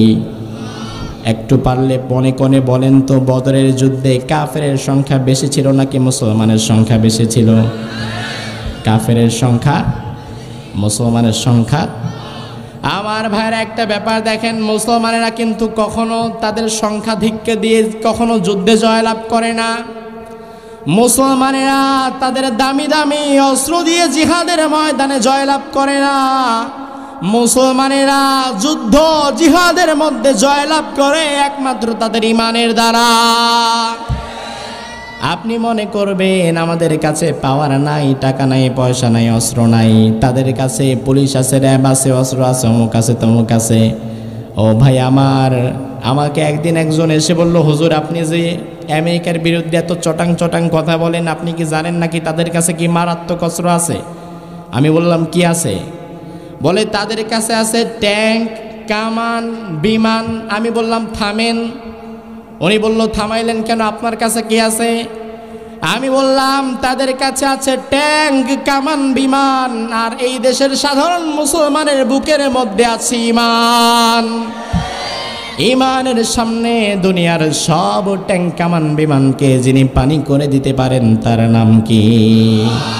এই যে আফগানিস্তানে তালেবানরা রাষ্ট্র ক্ষমতায় চলে এসেছে, আমাদের দেশের হলুদ মিডিয়া এই ব্যাপারটিকে যে কোনো অ্যাঙ্গেল থেকেই ঘুরায় পেঁচায় খারাপভাবে উপস্থাপন করতে চাচ্ছে। আমার ভাইরা, এই পৃথিবীর যেখানেই দিন কায়েম হবে, যেখানেই কোরআন কায়েম হবে, যারাই কায়েম করুক না কেন আমরা তাদেরকে সাধুবাদ জানাবো। সেটা যারাই কায়েম করুক না কেন আমরা তাদেরকে সাধুবাদ জানাবো। আমার ভাইরা, কথা হচ্ছে তালেবানরা যদি ভুল করে এটা তাদের ব্যাপার। অন্তত পক্ষে তারা তো তাদের দেশের পার্লামেন্টে শরিয়ার আইন চালু করার জন্য চেষ্টা করছে। আমাদের তো অন্তত দোয়া করা দরকার, আল্লাহ তারা যেন কোনো জুলুম না করে, তারা যেন পবিত্র কোরআনের সুন্দর বিধানগুলো বাস্তবায়ন করতে পারে। এই দোয়াটা আমাদের করা দরকার আছে না নাই? দেখেন, ওমর ফারুকের জীবন তোমাদের কাছকে জন্যই শোনাচ্ছি মুসলমান। আজকে মুসলমান ঠিকই আছে, সংখ্যাও দিন দিন বাড়ছে, কিন্তু ওমর ফারুকের ওই সাহসটা আজকে মুসলমানদের বুক থেকে হারিয়ে যাচ্ছে, ঠিক কি না? ইসলামের জন্য, দ্বীনের জন্য, আল্লাহর কোরআনের জন্য লক্ষ কোটি কোটি মানুষের দরকার নাই। বদরি সাহাবীদের মতো 313 জন হলেই যথেষ্ট হয়ে যাবে। 313 জন থাকলেই হবে, কিন্তু তাদের মতো ঈমানটা থাকতে হবে আপনার, যারা অন্য কোনো কিছুর পরোয়া না করে আল্লাহর উপরে ভরসা করে ময়দানে নেমে পড়তে পারবে। দেখেন, আফগানিস্তানকে বলা হয় মাকবারাতুল উমারা, রাজা বাদশাদের কবরস্থান। তার কারণ হচ্ছে আফগানিস্তানে এ পর্যন্ত যত পরাশক্তি, মহাশক্তি, সুপার পাওয়ার আক্রমণ করেছে, আফগানিস্তানের জমিনে সবার কবর খচিত হয়ে গেছে। কেউ আফগান থেকে পালাতে পারে নাই, আফগানকে ধ্বংস করতে পারে নাই। এই আফগানিস্তানে আক্রমণ করে মঙ্গোলিয়ানরা ব্যর্থ হয়ে ফিরে গেছে, আফগান আক্রমণ করে মোগল ব্যর্থ হয়ে গিয়েছে, রাশিয়া ব্যর্থ হয়ে গিয়েছে। বর্তমান বিশ্বের super power United state of America সুদীর্ঘ 22 বছর আক্রমণ করে অবশেষে লজ্জিত এবং পরাজিত হয়ে কান ধরে তারা আফগানিস্তান থেকে বেরিয়ে এসেছে। এখন আপনাদের কাছে আমি প্রশ্ন করি, আমাদের জানা মতে, আমাদের জানা তথ্য মতে আমেরিকার চাইতে, আফগানের চাইতে আমেরিকার শক্তি বেশি না কম? কথা বলেন। অস্ত্র শস্ত্র, টাকা পয়সা, আধুনিক প্রযুক্তি, ড্রোন, ট্যাঙ্ক, কামান, বিমান, কথা বলেন। এখন আফগানিস্তান জিতলো এই মহাশক্তি পরাশক্তির সাথে, কিভাবে জিতে গেল? কেন তারা আফগানিস্তান থেকে পালিয়ে গেল? আমি বললাম, বন্ধু তুমি বোঝো নাই, আফগানিস্তানের লোকদের কাছে আধুনিক অস্ত্রপাতি না থাকলেও তাদের জেতার একটা মূল রহস্য আছে, গোপন রহস্য আছে। যদি আপনি প্রশ্ন করেন কি, আমি বলবো তাদের জেতার গোপন রহস্য হচ্ছে আফগান জাতি তারা এমন জাতি, তারা লড়তে জানে, তারা মরতে জানে, তারা মারতে জানে, কিন্তু তারা কখনো পিছু হটতে জানে না। ও মুসলমান, আল্লাহর উপরে ভরসা করে ওমর ফারুকের এই সাহসকে বুকে নিয়ে তোমরাও যদি সামনে এগিয়ে যেতে পারো, দুনিয়ার কোনো পরাশক্তি তোমাদের সামনে মাথা উঁচু করে দাঁড়াতে পারবে না। তোমরা শুধুমাত্র দরকার আল্লাহর উপরে ভরসা করে ঈমানটাকে মজবুত করে এগিয়ে চলা। আমরা যেন সেটা চলতে পারি, আল্লাহ তৌফিক দান করুক, বলেন আমিন। আমার ভাইরা, বদরের ময়দানে 70 জন যুদ্ধবন্দী হলো। আল্লাহর হাবিব আবু বকর এবং ওমরকে ডাকলেন, ডেকে বললেন, ও আবু বকর, ওমর, 70 জন তো যুদ্ধবন্দী হয়েছে, কি করব আমরা এখন, এদেরকে পরামর্শ দাও। আবু বকর বললেন, ইয়া রাসূলুল্লাহ, যে 70 জন যুদ্ধবন্দী হয়েছে, নতুন করে আর কিছু করার দরকার নাই, এখন আমাদের অবস্থা খুব শোচনীয়, এদের থেকে কিছু টাকা পয়সা নিয়ে 70 জনকে আমরা ছেড়ে দেই। কারণ যারা যুদ্ধবন্দী হয়েছে ঘুরে ফিরে এরা তো আপনার আমারই আত্মীয়, কারো চাচা, কারো ফুফা, কারো খালু, আমাদেরই আত্মীয় স্বজন আসছে যুদ্ধ করার জন্য, এদের থেকে কিছু মুক্তিপণ নিয়ে এদেরকে ছেড়ে দেই। ওমরকে আল্লাহর হাবিব বললেন, ওমর, তুমি কি বলো, তাদেরকে কি করা হবে? ওমরে ফারুক বললেন, ইয়া নবী আল্লাহ, ও আল্লাহর পয়গম্বর, এদেরকে ছাড়ার কোনো দরকার নাই, এদেরকে এখানে ফালায়া মাইরা ফেলতে হবে। খালি মাইর, খালি দেখেন, আবু বকর বললেন মাফ করে দিতে, ওমর বললেন না, এখানে মাইরা ফেলতে হবে। এখন দুইজনের সিদ্ধান্ত একরকম না দুই রকম? দেখেন, এখন আল্লাহর হাবিব বললেন, ওমর মাইরা ফেলতে হবে, ওমর বললেন ইয়েস, এখানেই এখনই মাইরা ফেলতে হবে। আবু বকর বললেন, না না, এরা তো আমাদেরই আত্মীয়, এদেরকে মানাটা ঠিক হবে। ওমর বললেন, হ্যাঁ, যার যার আত্মীয় সে নিজে তার আত্মীয়রে মারবে। আবু বকর বলে তো আরো কঠিন। আল্লাহর হাবিব বললেন, না, আবু বকরের ফয়সালাটাকে আমি মেনে নিলাম। আবু বকরের ফয়সালা মেনে নিয়ে এই যুদ্ধবন্দী 70 জনকে আমি কিছু মুক্তিপণ নিয়ে এদেরকে ছেড়ে দিলাম, ছেড়ে দেয়া হলো। ওমরের ফয়সালাটা শোনা হলো না। সাথে সাথে আল্লাহ তাআলা কোরআনুল কারীমের সূরা আনফালের 67 নম্বর আয়াত নাযিল করে দিলেন। আল্লাহ রাব্বুল আলামিন বললেন, মা কানা লিন-নাবী আইয়াকুনা লাহু আসরা হাত্তা ইউথখিনা ফিল আরদ তুরিদুনা আরাদাদ দুনিয়া ওয়াল্লাহু ইউরিদুল আখিরাহ ওয়াল্লাহু আজিজুন হাকীম। আল্লাহ রাব্বুল আলামিন বললেন, নবীর জন্য শোভনীয় নয়, ও নবী, আপনার এই কাজটা উচিত হয় নাই।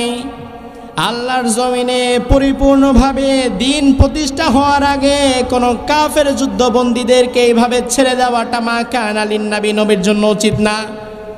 আপনারা তো তুরিদুনা আরাদাদ দুনিয়া, আপনারা তাদের কাছ থেকে কিছু টাকা পয়সা নিয়ে ছেড়ে দিয়েছেন, আপনারা তো দুনিয়ার ভালোটা দেখেছেন।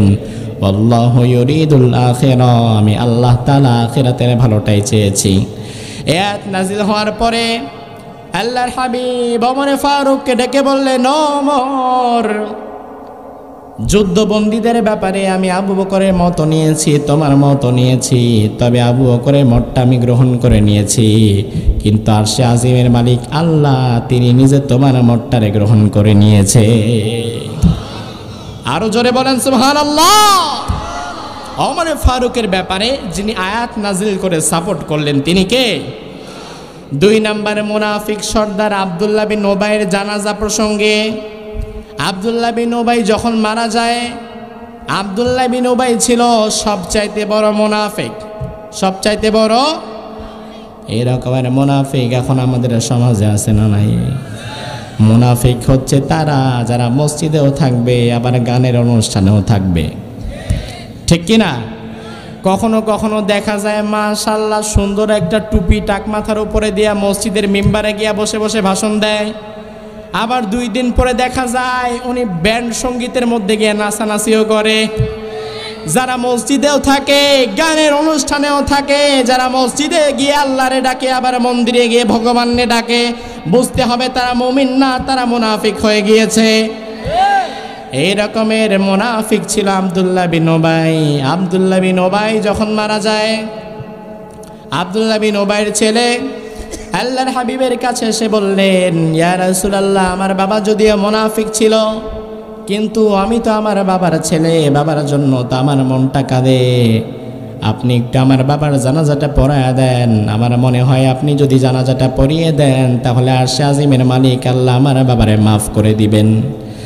আল্লাহর হাবিব বললেন, ঠিক আছে আব্দুল্লাহ, তুমি যাও, তোমার বাবার জানাজার নামাজের প্রস্তুতি নাও, আমি আসছি নামাজ পড়াবার জন্য। আল্লাহর হাবিব রওনা হলেন আব্দুল্লাহ বিন উবাইর জানাজা পড়ানোর জন্য। ওমরে ফারুক ডেকে বললেন, নবী কোথায় যান? বিশ্বনবী বললেন, আমি আব্দুল্লাহ বিন উবাইর জানাজা পড়াতে যাচ্ছি। ওমরে ফারুক বললেন, নবী আপনি যাবেন না, কারণ আমার মনে হয় ওইখানে যাওয়াটা আপনার উচিত না। আল্লাহর হাবিব বললেন, ওমর ওইখানে আমি যাব, আমি তারে কথা দিয়ে রেখেছি, আর ওখানে যাওয়াতে প্রবলেম কি? আল্লাহ তাআলা আমারে নিষেধ করে নাই যেতে না।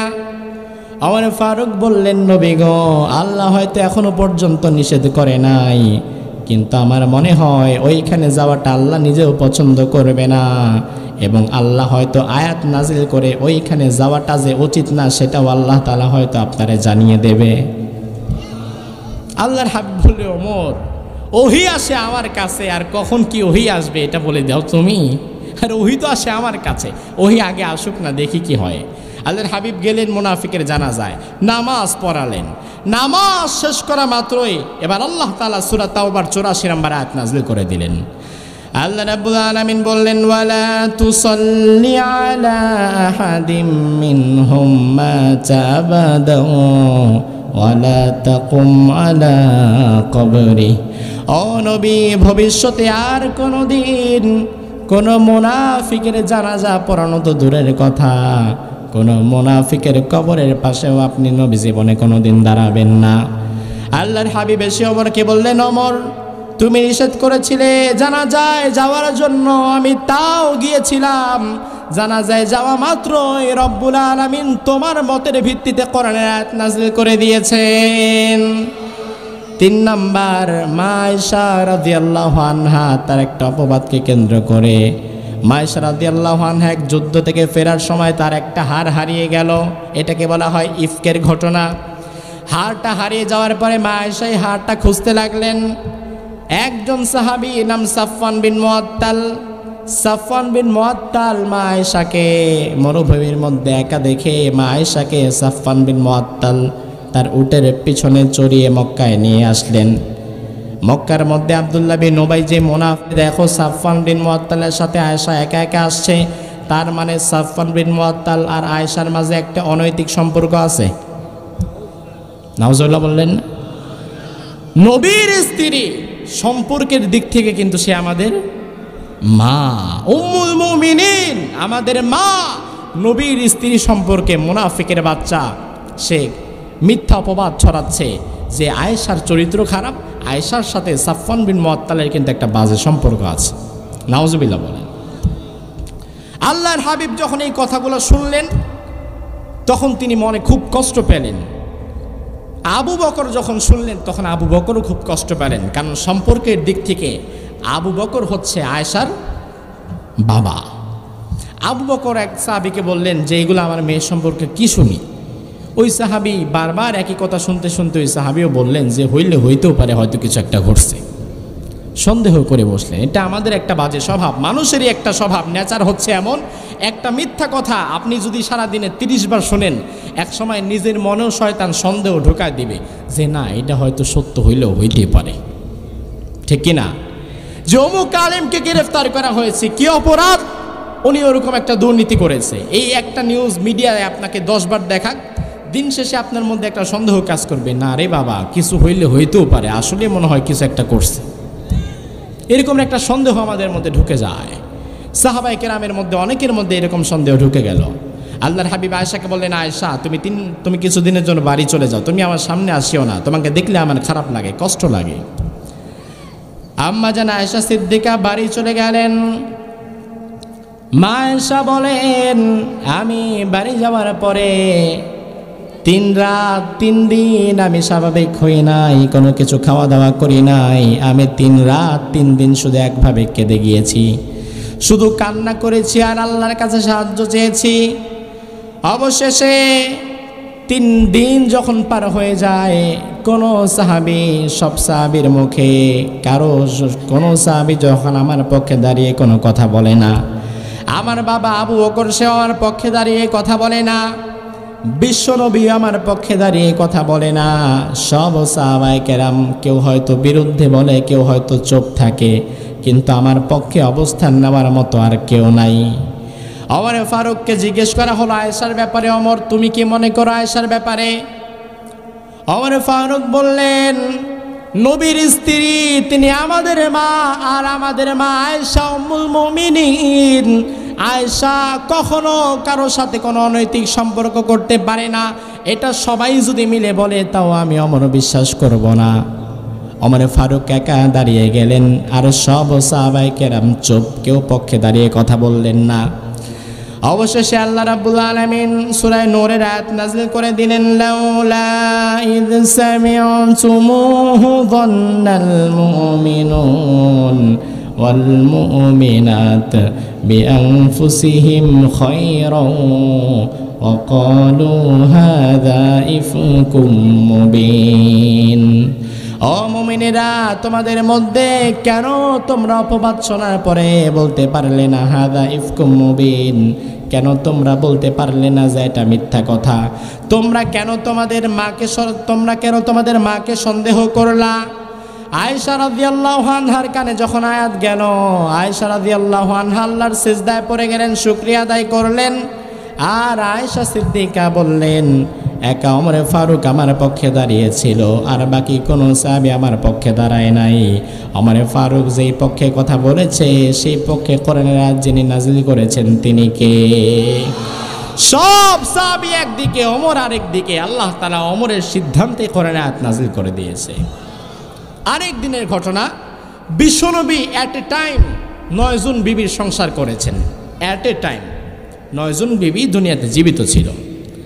এখন আয়েশা সিদ্দিকা রাদিয়াল্লাহু আনহা এবং আরেকজন বিবি তারা চিন্তা করলো যে আজকে আমরা আল্লাহর হাবিব এখন জায়নাব বিনতে জাহাসের ঘরে গিয়েছেন। জায়নাব বিনতে জাহাসের ঘরে খুব ভালো মধু আছে, ডিব্বায় ভরা, ওই মধু বিশ্বনবী খায়। আয়েশা রাদিয়াল্লাহু আনহা এবং হাফসা দুজন পরামর্শ করলো, এখন বিশ্বনবী আসার পরে আমরা বলবো, নবী আপনার মুখ দিয়ে দুর্গন্ধ আসছে, আপনি কি মাগাফির খেয়েছেন? যদিও আসে নাই, তবু এটা বলবো যেন আল্লাহর হাবিব কখনো আর জায়নাবের ঘরে মধু না খায়, তিনি যেন আমাদের ঘরেই বেশি আসে। বিবিদের মধ্যে তো একটু মনোমালিন্য, একটু টানাটানি থাকেই। আল্লাহর হাবিব জায়নাব বিনতে জাহাসের ঘর থেকে বের হওয়ার পরে আয়েশা রাদিয়াল্লাহু আনহা এবং হাফসা দুজনে মিলে ধরে এরকমেরই কথা বললেন। বিশ্বনবী একটু মন খারাপ করলেন। মন খারাপ করে তিনি ঘরে গিয়ে বসে থাকলেন। আবার কখনো কখনো এমন হতো 9 জন বিবি একদম বিশ্বনবীর চারপাশ দিয়ে ঘিরে ধরতো। ঘিরে ধরে একজন বিবি দাবি করতো যে আমার খাট লাগবে, একজন বিবি যে আমার টেবিল লাগবে, একজন বিবি আমার এটা খাবার লাগবে, একজন বিবি আমার ওটা লাগবে। এখন বিশ্বনবী বলতো যে দেখো, এতজনকে এত কিছু দেওয়ার অ্যাবিলিটি, সামর্থ্য তো এই মুহূর্তে আমি নবী মুহাম্মাদের নাই, এতজনকে এত কিছু কিভাবে দেব? বিবিরা বলতো না, এটা দিতেই হবে, আমাদের দাবি মানতেই হবে। আল্লাহর হাবিব একদিন রাগ করে বিবিদের এই জ্বালাতনে ঘর থেকে বের হয়ে গেলেন। আপনি কি মনে কষ্ট পান আপনার বিবি আপনারা জ্বালায়? আরে মিয়া, বিশ্বনবীরে যদি তার বিবি জ্বালাইতে পারে তাহলে আপনি কোথাকার কে? এজন্য বিবিদের, স্ত্রীদের 2-4টা কথা খুব ইজিলি গ্রহণ করার মানসিকতা আপনাকে থাকতেই হবে। আল্লাহর হাবিব বের হওয়ার পরে ওমরে ফারুক ব্যাপারটাকে লক্ষ্য করলেন যে না, এই 9 জন মিলে তো আমার রাসূলকে কষ্ট দিচ্ছে। ওমরে ফারুক দরজার ওপাশে দাঁড়ালেন, দাঁড়িয়ে বললেন, এই নবীর স্ত্রীরা, আমার নবীকে তোমরা এইভাবে জ্বালাতন করছো, এটা তো ঠিক না। আমার নবীকে যদি আর কখনো এইভাবে জ্বালাতন করো, আর আমার নবী কিন্তু তখন তোমাদেরকে তালাক দিয়ে দিতে পারে, আর তোমাদেরকে তালাক দিলে তোমাদের চাইতেও আরও ভালো সতী সাধবী নারী বিশ্বনবীর জন্য যিনি ব্যবস্থা করে দিবেন তার নাম কি? এই কথা বলে দিলেন। এই কথা বলে ওমরে ফারুক চলে আসলেন। আল্লাহর হাবিব দাঁড়িয়ে রইলেন। ব্যাপারগুলো আল্লাহর হাবিব দেখলেন যে ওমরে ফারুক আমার বিবিদেরকে শাসায় গেছে। আল্লাহর হাবিব সাল্লাল্লাহু আলাইহি ওয়াসাল্লাম ঘরের সামনে দাঁড়িয়ে রইলেন। এমন সময় আল্লাহ রাব্বুল আলামিন কোরআনুল কারীমের সূরা তাহরীমের 5 নম্বর আয়াত নাযিল করলেন। রব্বুল আলামিন বললেন, আসা রাব্বুহু ইন তাল্লাকাকুন্না আইয়ুবাদদিলাহু আজওয়াজান খায়রাম মিনকুন্না মুসলিমাতিন মুমিনাত কানিতাতিন তাইবাতিন আবিদাত সাইহাতিন সাইবাতিন ওয়া আবকারা। ও নবীর স্ত্রীরা শোনো শোনো, আমার রাসূলকে তোমরা এইভাবে কষ্ট দিও না। আমার রাসূলকে যদি তোমরা এইভাবে কষ্ট দাও, ইন তাল্লাকুন্না, তিনি যদি তোমাদেরকে তালাক দিয়ে দেয়, তোমাদের চাইতে আরো ভালো সতী সাধবী পবিত্র তাহেরা নারী নবীর জন্য যিনি ব্যবস্থা করে দিবেন তার নাম কি? আর এই কথাটাই 5 মিনিট আগে যিনি বলে গিয়েছিলেন তার নামটা কি? কথা বলেন। আল্লাহর হাবিব ওমরের কাছে গিয়ে বললেন, ওমর, আমার বিবিদেরকে 5টা মিনিট আগে তুমি যা বলে গিয়েছো, 5 মিনিট পরে আল্লাহ রাব্বুল আলামিন সেম ওই কথাগুলোই কোরআনের আয়াত বাড়িয়ে নাজিল করে দিয়েছেন। 5 নাম্বার ওমর ফারুক মনে মনে তিনি চাইতেন মাকামে ইব্রাহিমটাকে যেন আল্লাহ তাআলা মুসল্লা বানিয়ে দেয়। এই জন্য ওমর ফারুক আল্লাহর দরবারে দোয়া করতেন। আল্লাহ তাআলা আয়াত নাযিল করে জানিয়ে দিলেন, ওয়াত্তাখিযু মিন মাকামি ইব্রাহিম মুসল্লা, মাকাম ইব্রাহিমটাকে আমি আল্লাহ তাআলা তোমাদের জন্য এখন মুসল্লা বানিয়ে দিলাম। 6 নাম্বার, তখন মদিনার জমিনে মদ হারাম হয় নাই। কি হারাম হয় নাই? কি হারাম হয় নাই? এখন হালাল না হারাম? কথা বলেন। এই যে মদ যে এখন হারাম, এই হারাম হওয়ার পরে আলহামদুলিল্লাহ এখন কোনো মুসলমান আর বোধহয় মদ খায় না। হ্যাঁ, খায়। আবার কোথাও কোথাও তো মদকে লাইসেন্স করে খাওয়া হয়, ঠিক কি না? লাইসেন্স করে দেয়। আমি বললাম, আমার আল্লাহ তাআলা যেই বিষয়টাকে হারাম করেছে, দুনিয়ার যেই কোনো প্রধানমন্ত্রী প্রেসিডেন্ট সেটাকে হালাল করার ক্ষমতা রাখে না। আল্লাহ যেটাকে হারাম করেছে ওটা আগেও যেমন হারাম, এখনো হারাম, ভবিষ্যতে একই রকম হারামই থাকবে, ঠিক কি না? ওটা কখনো হালাল হবে?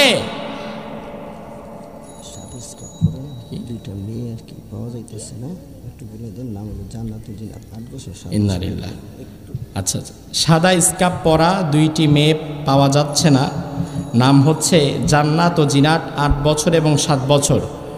আপনারা ওঠাউঠি করবেন না যদি আশেপাশে এই 2টি মেয়ের খোঁজ কেউ দেখেন, যেহেতু এত বড় মাহফিল, এতগুলো লোক হয়েছে, আর এই 2টি মেয়ে ছোট বয়স 8 এবং 7 বছর বয়স, তারা হয়তো হারিয়ে গিয়েছে। সাদা স্কার্ফ পরা, এটা হচ্ছে তাদের চেনার একটা উপায়। আপনারা একটু লক্ষ্য রাখবেন, আশেপাশে কেউ পেলে এটা তার অভিভাবকের কাছে বা এখানে নিয়ে আসবে, আচ্ছা মঞ্চের এখানে নিয়ে আসবেন, আমরা তাদের অভিভাবকের কাছে পৌঁছে দেব। আর অভিভাবকরা আর একটু কেয়ারফুল হন। আর আমরা আল্লাহ তাআলার কাছে দোয়া করছি, আল্লাহ সহি সালামতে এই 2টি সন্তানকে তার মায়ের কোলে আবার তুমি ফিরিয়ে দাও, বলেন আমিন। আমার ভাইরা বলছিলাম, তখন মদিনা জমিনে মদ হারাম হয় নাই। এই মদকে হারাম হওয়ার পেছনে সবচেয়ে বড় অবদান যার, তিনি হচ্ছেন ওমর। সুবহানাল্লাহ বলবেন না? এখন পাবলিক সুবহানাল্লাহ কয় না, ভাবে যে হুদাই হারাম কেন খাওয়াইলো, হালাল থাকলে তো ভালোই হইতো। আমার ভাইরা, ওমর ফারুক রাদিয়াল্লাহু আনহু তিনি আল্লাহর কাছে দোয়া করলেন, আল্লাহ আমি দেখলাম মদিনার জমিনে অনেকে মদ খেয়ে মদের নেশার মধ্যে পড়ে যায়, তার ইবাদত নষ্ট হয়ে যায়। ওমর ফারুক বললেন, আল্লাহ আল্লাহুম্মা বাইয়িন লানা ফিল খামরি বায়ানান শিফাআন, ও আল্লাহ মদের ব্যাপারে আপনি একটা স্পষ্ট বিধান নাজিল করে দেন। এই দোয়া করার কিছুক্ষণ পরে রব্বুল আলামিন মদের ব্যাপারে আয়াত নাজিল করে জানিয়ে দিলেন, ইয়াসআলুনাকা আনিল খামরি ওয়াল মাইসির কুল ফীহিমা ইসমুন কাবীরুন ওয়া মানাফিউ লিন্নাস। ও নবী, তারা আপনাকে মদের ব্যাপারে প্রশ্ন করে, নবী আপনি বলে দেন এই মদের মধ্যে একটু উপকার এবং অনেকটুকু ক্ষতি রয়েছে। ফাদুইয়া ওমর ফাকুরিয়াত আলাইহি, ওমরকে ডাকা হলো, ডেকে আয়াত পড়ে শুনিয়ে দেওয়া হলো যে ওমর মদের ব্যাপারে তো আল্লাহ আয়াত নাযিল করেছে। ওমর ফারুক বললেন, না, মদের ব্যাপারে তো এখনো ক্লিয়ার হয় নাই, আল্লাহ তো সরাসরি এখনো নিষেধ করে নাই। ওমর ফারুক আবার দোয়া করলেন, আল্লাহুম্মা বাইয়িন লানা ফিল খামরি বায়ানান শিফাআন, ও আল্লাহ মদের ব্যাপারে আপনি আরেকটা আয়াত নাযিল করে দেন। এবার আল্লাহ রাব্বুল আলামিন আয়াত নাযিল করে দিলেন, ইয়া আইয়ুহাল্লাযীনা আমানু লা তাকরাবুস সালাতা ওয়া আনতুম সুকারা, ও ঈমানদারেরা নেশাগ্রস্ত অবস্থায় মদ পান করার পরে তোমরা নামাজের ধারে কাছে এসো না। সাহাবায়ে কেরাম আরেকটু সচেতন হয়ে গেলেন, কারণ একবার মদ খাইলে তো 2-3 ঘন্টা 4 ঘন্টা মদের রেস্টটা থেকে যায়। এই জন্য জোহর থেকে আসর সময়টা বেশি, এর মধ্যে খাওয়া যায়, কিন্তু আসর থেকে মাগরিব সময় কম, এর মধ্যে খাওয়া যাবে না। সাহাবায়ে কেরাম মদের ব্যাপারে আরেকটু কমিয়ে আনলেন। ওমর ফারুক আবার দোয়া করলেন, আল্লাহুম্মা বাইয়িন লানা ফিল খামরি বায়ানান শিফাআন। ও আল্লাহ, মদের ব্যাপারে এখনো তো স্পষ্ট ফয়সালা আসে নাই, মদের ব্যাপারে আপনি একটা স্পষ্ট ফয়সালা দিয়ে দেন। এরপরে রব্বুল আলামিন মদের ব্যাপারে চূড়ান্ত আয়াত নাযিল করে জানিয়ে দিলেন, এখন থেকে মদ পান করা তোমাদের সবার জন্য আমি আল্লাহ হারাম করে দিলাম। ফাদুইয়া ওমর ফাকুরিয়াত আলাইহি, ওমর ফারুককে ডাকা হলো, ডেকে আয়াতে কারিমা পরে শুনিয়ে দেওয়া হলো। ওমর ফারুক এই আয়াত শোনার পরে বললেন, ইনতাহাইনা ইনতাহাইনা, মদের ব্যাপারে আর নতুন করে কোনো আয়াত নাজিলের দরকার নাই। আমার মন বলছে মদের ব্যাপারে চূড়ান্ত আয়াত আল্লাহ নাজিল করে দিয়েছে। ওমর ফারুক তিনার দোয়ার ভিত্তিতে, তিনার কথার ভিত্তিতে যিনি কোরআনের আয়াত নাজিল করে দিয়েছিলেন তিনি কে? এই ওমর যখন প্রেসিডেন্ট হলেন, খলিফা হলেন, তারিখে ইসলামী বলে এমন রাত খুব কমই গিয়েছে যে রাতে ওমর ফারুক সারা রাত ঘুমিয়েছে, খুব কমই গিয়েছে। কারণ যিনি প্রেসিডেন্ট হন, যিনি খলিফা হন, ইসলামের নিয়ম হচ্ছে যিনি খলিফা হবেন তিনি শাসক হবেন না, তিনি সেবক হবেন। কি হবেন? কথা বলেন। শাসক, শাসক না সেবক? শাসক হওয়া এক জিনিস আর সেবক হওয়া আরেক জিনিস। ওমর ফারুক শাসক ছিলেন না, তিনি ছিলেন জনগণের জন্য সেবক। সুবহানাল্লাহ বলবেন না? আমার ভাইরা, ওমর ফারুক রাদিয়াল্লাহু আনহু রাত্রিবেলায় বের হয়ে যেতেন প্রজাদের খোঁজ খবর নেওয়ার জন্যে। একদিন রাত্রিবেলায় হাঁটতে হাঁটতে দেখেন একটা ঘরের ভিতর থেকে মিটিমিটি করে আলো জ্বলছে। ওমর ফারুক ঘরের মধ্যে উকি দিয়ে দেখলেন ওই ঘরের মধ্যে একজন মহিলা চুলার মধ্যে কি যেন রান্না করেছে, আর মহিলার পাশে দুটো বাচ্চা, তারা ছটফট ছটফট করতে করতে কান্না করছে। ওমর ফারুক বললেন, মহিলা তুমি তো দারুণ খারাপ, পাতিলের মধ্যে খাবার রেখে ছোট্ট ছোট্ট বাচ্চাদের কষ্ট দিচ্ছ না খাইয়ে। মহিলা বলল, আমার কোনো দোষ নাই, আজকে 2 দিন যাবত আমি মহিলার ঘরে কোনো খাবার দাবার নাই, আজকে সারাটা দিন আমার এই দুটো বাচ্চা কিছু খায় নাই, কোনো খাবারের ব্যবস্থা করতে পারি নাই। ওমর ফারুক বললেন, তাহলে পাতিলের মধ্যে কি রান্না করছো? মহিলা বলল, আসলে পাতিলে তেমন কিছু না, শুধু হুদা পানি গরম করতেছি, যেন আমার বাচ্চারা এই পানির টকবগানি দেখে মনে করে রান্না হচ্ছে। এটা দেখে আস্তে আস্তে কান্না করতে করতে যেন ঘুমিয়ে যায়। আগামী দিন সকালে কাজে কর্মে বের হয়ে কোনো একটা খাবারের ব্যবস্থা করব, আজকের রাতটা যেন তারা ঘুমিয়ে যেতে পারে। ওমর ফারুক এই দৃশ্য দেখে বললেন, মহিলা আমাকে 2টা মিনিট সময় দাও। ওমর ফারুক দৌড়ে চলে গেলেন বাইতুল মালে। ওই মহিলা তো ওমর ফারুকরে চিনে না। ওমর ফারুক দৌড়ে বাইতুল মালে চলে গেলেন। বাইতুল মালের খাদেম আসলামকে বললেন, আসলাম দরজাটা খুলে দাও।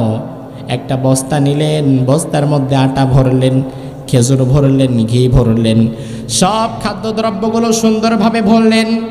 ভরার পরে আসলামকে বলল, ও আসলাম, এই খাদ্যদ্রব্যটাকে এখন আমি ওমরের কাঁধের মধ্যে তুলে দাও। আসলাম বলল, আমিরুল মুমিনিন, আপনার এক কথায় হাজার হাজার যোদ্ধা জিহাদের ময়দানে ঝাঁপিয়ে পড়ে, এখন এই সামান্য একটা বস্তা এটা আপনি কেন আপনার কাঁধে নেবেন? বরং আপনি বলেন কোথায় নিয়ে যেতে হবে, আমি খাদেম নিজের কাঁধে এই বস্তাটা উঠায় দেই। ওমর ফারুক বললেন, আসলাম রে, আমি যে দৃশ্য দেখে এসেছি আমার মনে হয় এই দৃশ্যের জন্য কিয়ামতের ময়দানে আমার আল্লাহ আমারে আযাব দিবে। কিয়ামতের ময়দানে ওই পাপের বোঝাটা যেন আমি ওমরের কাঁধে না ওঠানো হয়, ওই পাপের বোঝার বদলতে এই দুনিয়ার খাবারের বোঝাটাই আমি আমার কাঁধে উঠাতে চাই। খাদেম ওমর ফারুকের কথায় খাদ্যের বস্তাটা তুলে দিল ওমর ফারুকের কাঁধে। ও মুসলমান, ইসলাম কাকে বলে? প্রেসিডেন্ট কাকে বলে? নেতা কাকে বলে? ওমর ফারুক থেকে শিক্ষা নাও। যেই নেতার পেছনে তুমি ঘুরে দৌড়াও ওই নেতার জীবনে এমন কোনো ইতিহাস তুমি পাবা না। ওই নেতা যদি কাউরে একটা শাড়িও দেয়, একটা শাড়ি 10 জনরে দিয়া 10 বার ছবি তুইলা ওই শাড়ি আবার ঘোরায় ফেরত নিয়ে বউরে দিয়া দেয়। আছে না নাই? এক বস্তা চাল ঘুরায় ঘুরায় ঘুরায় ঘুরায় 10 জনে দিয়া ছবি তোলায়, ছবি তোলার পরে চাচার হাত থেকে চাউল নিয়ে যায়। চাচা কয় বাবা চাউল কয় বেটা ভাগ, আবার চাউল এড়ে দে। একজনের হাতে চাউলের বস্তা দিয়া ছবি তুলে 10 জন একই চাউল।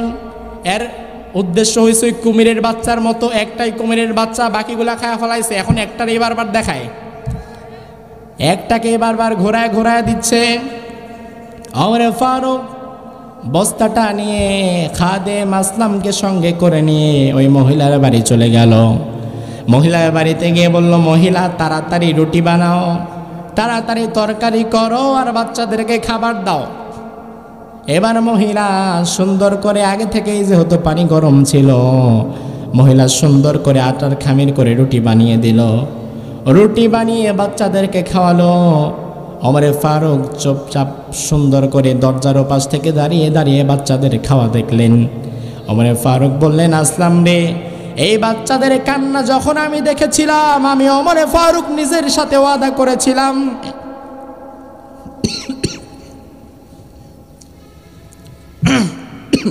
পানি আছে,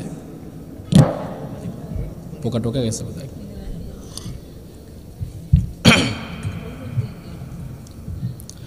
ওমরে ফারুক বললেন, আসলাম, যখন আমি এই বাচ্চাদের কান্না দেখেছিলাম, তখন আমি ওমরে ফারুক নিজের সঙ্গে ওয়াদা করেছিলাম, এই বাচ্চাদের চোখের পানি মুছে তাদের মুখে হাসি ফোটাবার আগ পর্যন্ত এই দরজা থেকে আমি ওমরে ফারুক কোথাও যাব না। এই বাচ্চাদের জন্য এখন আমি খাবারের ব্যবস্থা করে দিলাম। ও আসলাম, আগামী দিন সকালবেলায় বাইতুল মাল থেকে এই মহিলার জন্য তুমি একটা ভাতার ব্যবস্থা করে দিবা, আর যেন কোনো রাত এই বাচ্চাদেরকে না খেয়ে থাকতে হয়। ওমরে ফারুকের মতো প্রেসিডেন্ট যদি আজকেও আমাদের সমাজে থাকতো, আজকে রাস্তাঘাটে এত মানুষ আর না খেয়ে শুয়ে থাকতে হতো না। ঠিক কিনা? আমি তো বলি, আমার দেশের প্রেসিডেন্ট যদি ওমরে ফারুকের মতো হতো, তাহলে কমলাপুর রেল স্টেশনে শত শত মানুষ না খেয়ে আর রাত্রি জাগরণ করতো না। প্রেসিডেন্ট তিনি রাত্রিবেলা ঘুরে ঘুরে অভাবের ঘরে অন্নের যোগান দিয়ে দিতেন। এটার নামই হচ্ছে অমর। এমনি তো বিশ্বনবী তার জন্য নবী হওয়ার কথা বলে নাই। ওমরে ফারুক রাদিয়াল্লাহু আনহু তিনি যখন প্রেসিডেন্ট হলেন, প্রেসিডেন্ট হওয়ার পরে ইসলামী রাজ্য বিস্তার হওয়া শুরু করলো, ইসলামী রাজ্য জয় হওয়া শুরু করলো। একাধারে তিনি কি কি বিজয় করেছেন তার একটা ছোট্ট নমুনা দেই। আগে আপনাদের থেকে আমি এটুকু শুনতে চাই, ওমরে ফারুকের ব্যাপারে আপনাদের কি মতামত? একজন প্রেসিডেন্ট হিসাবে, খলিফা হিসাবে, রাষ্ট্রনায়ক হিসাবে ওমরে ফারুক সফল নাকি ব্যর্থ? সফল নাকি ব্যর্থ?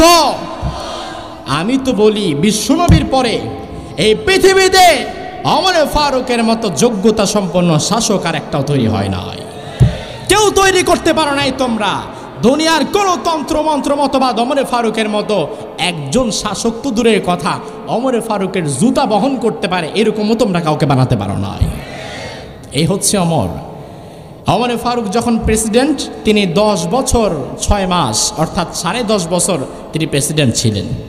কতটুকু সময়? কতটুকু সময়? দেখেন, আপনারা যে একটু আগে সাক্ষ্য দিলেন তিনি ছিলেন সফল, কতটুকু সফল একটু নমুনা দেই, না হলে তো বুঝবেন না। আগে তো সফল বলছেন শুধু কথার জোরে, এখন সফল বলবেন আত্মতৃপ্তি নিয়ে। ওমরে ফারুক যখন প্রেসিডেন্ট, তখন ওমরে ফারুকের নেতৃত্বে ইসলামী বাহিনী যেদিকেই যাচ্ছিল সেদিকেই ইসলামের বিজয় আসছিল। সুবহানাল্লাহ কইতে পারলেন না? ওমরে ফারুকের সময় ইরাক বিজয় হয়। কি কি বিজয় করেন শোনেন অল্প কথায়। ওমরে ফারুক ইরাক বিজয় করেন, মাদিয়ান বিজয় করেন, দামেস্ক বিজয় করেন, ফাহাল বিজয় করেন, হেমস বিজয় করেন, ইয়ারমুক বিজয় করেন, আজারবাইজান বিজয় করেন, জাজিরা বিজয় করেন, মিশর বিজয় করেন। ঐতিহাসিকরা বলেন ওমরে ফারুক যখন মদিনার প্রেসিডেন্ট হন, তখন ওমরে ফারুকের সময় 1036টা শহর ইসলামের ছায়াতলে চলে আসে। এই পৃথিবীর অর্ধেকটা দুনিয়া যিনি শাসন করেছিলেন তার নাম কি? এজন্য আমরা পড়েছি অর্ধ পৃথিবী শাসন করেছ ধুলার তক্তে বসে, খেজুর পাতার প্রাসাদ তোমার বারে বারে গেছে খসে। এই তো ছিল অমর। বিশেষ কোনো প্রাসাদ তার ছিল না, বিশেষ কোনো রাজ সিংহাসন বা মুকুট তার ছিল না, কিন্তু ওমর ফারুকের কথার ভিত্তিতে গোটা অর্ধেকটা দুনিয়া কেঁপে উঠত।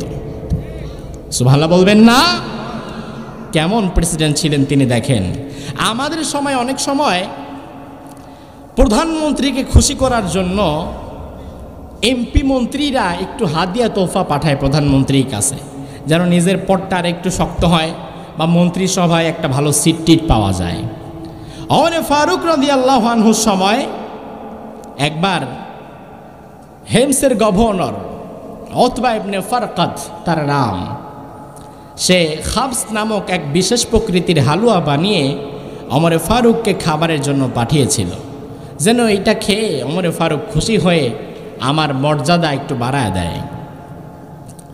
খাবস হচ্ছে বিশেষ ধরনের একটা হালুয়া, ঘি, খেজুর, বাদাম, কিশমিশ এগুলোকে পেস্ট করে বানানো হয়। তো উতবা ইবনে ফারকাদ ওমর ফারুকের জন্য এই খাবস বানিয়ে পাঠিয়েছিল।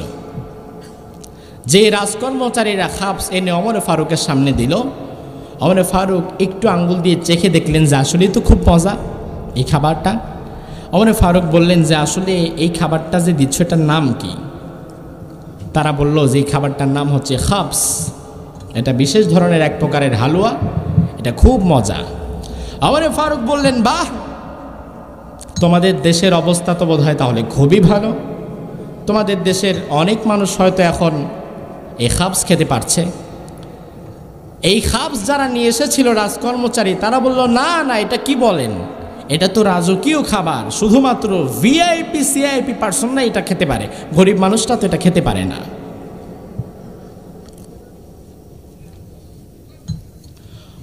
ওমর ফারুক এই কথা শুনে সরাসরি উতবা ইবনে ফারকাদকে চিঠি লিখলো, এই উতবা ইবনে ফারকাদ, তোমার দেশের সব মানুষ যেখানে খাবস খেতে পারে না, ওখানে এত সুন্দর দামি দামি খাদ্য খাওয়া তুমি উতবা ইবনে ফারকাদের জন্য মানায় না। উতবা ইবনে ফারকাদ, আগামীকাল থেকে তোমার রাজ দরবারের বাবুর্চিকে খাবস রান্না করতে নিষেধ করে দিবা। যে দিন তোমার রাজ দরবারের সব মানুষেরা খাবস খেতে পারবে, শুধুমাত্র সেই দিনই তুমি খাবস খেতে পারবে, এর আগে তুমি আর কখনো খাবস খেতে পারবে না, নিষেধ করে দিলেন। কারণ তুমি যেই খাবারটা খাচ্ছ, এই খাবারটা তো তোমার বাপের টাকায় খাচ্ছ না, এটা তো জনগণের টাকায় খাচ্ছ। তোমার দেশের জনগণ এখনো না খেয়ে রাস্তায় ঘুমায়, না খেয়ে দিন রাত জাগরণ করে, আর তুমি প্রত্যেক বেলায় সেরাটন সোনারগাঁ থেকে নাস্তা না খাও, এটা তোমার জন্য মানায় না।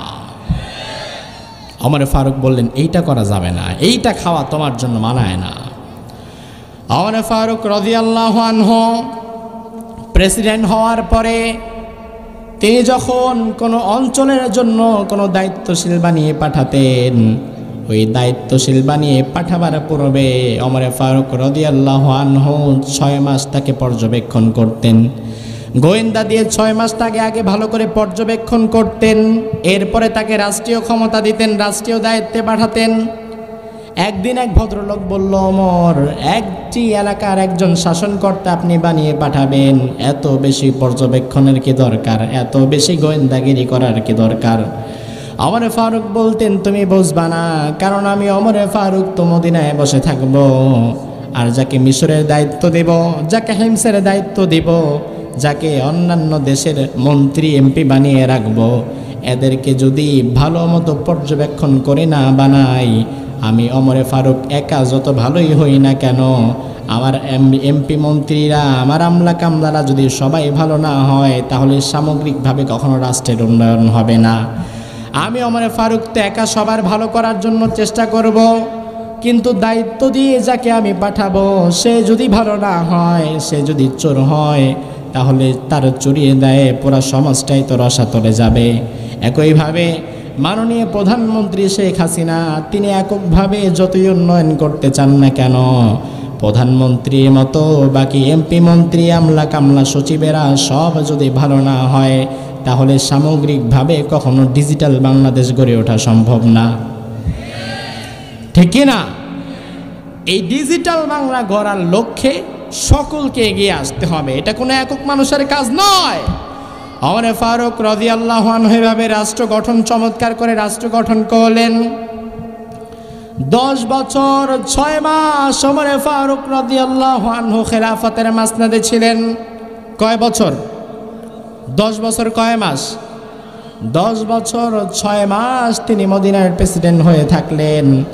রাজধানী মদিনা আর রাজ্য বিস্তার হতে হতে গোটা দুনিয়ার অর্ধেকটা ইসলামের ছায়াতলে চলে এসেছে। এই অর্ধেকটা দুনিয়া ওমর ফারুক যে চালিয়েছেন নিজের মন মতো নাকি আল্লাহর কোরআন মতো? আরো আসতে বলেন। আমার ভাইরা, ওমর ফারুকের আগে আবু বকর যে রাষ্ট্র পরিচালনা করেছিলেন নিজের মন মতো নাকি আল্লাহর কোরআন মতো? আবু বকরের আগে বিশ্বনবী যে 10 বছর মদিনা পরিচালিত করেছিলেন নিজের মন মতো নাকি আল্লাহর কোরআন মতো? এখন যে কোরআন মদিনা পরিচালিত করতে পারে, যে কোরআন গোটা অর্ধেকটা দুনিয়া চালাতে পারে, ওই কোরআনটাকে আমাদের ছোট্ট এই বাংলাদেশটাকে চালাতে পারে না।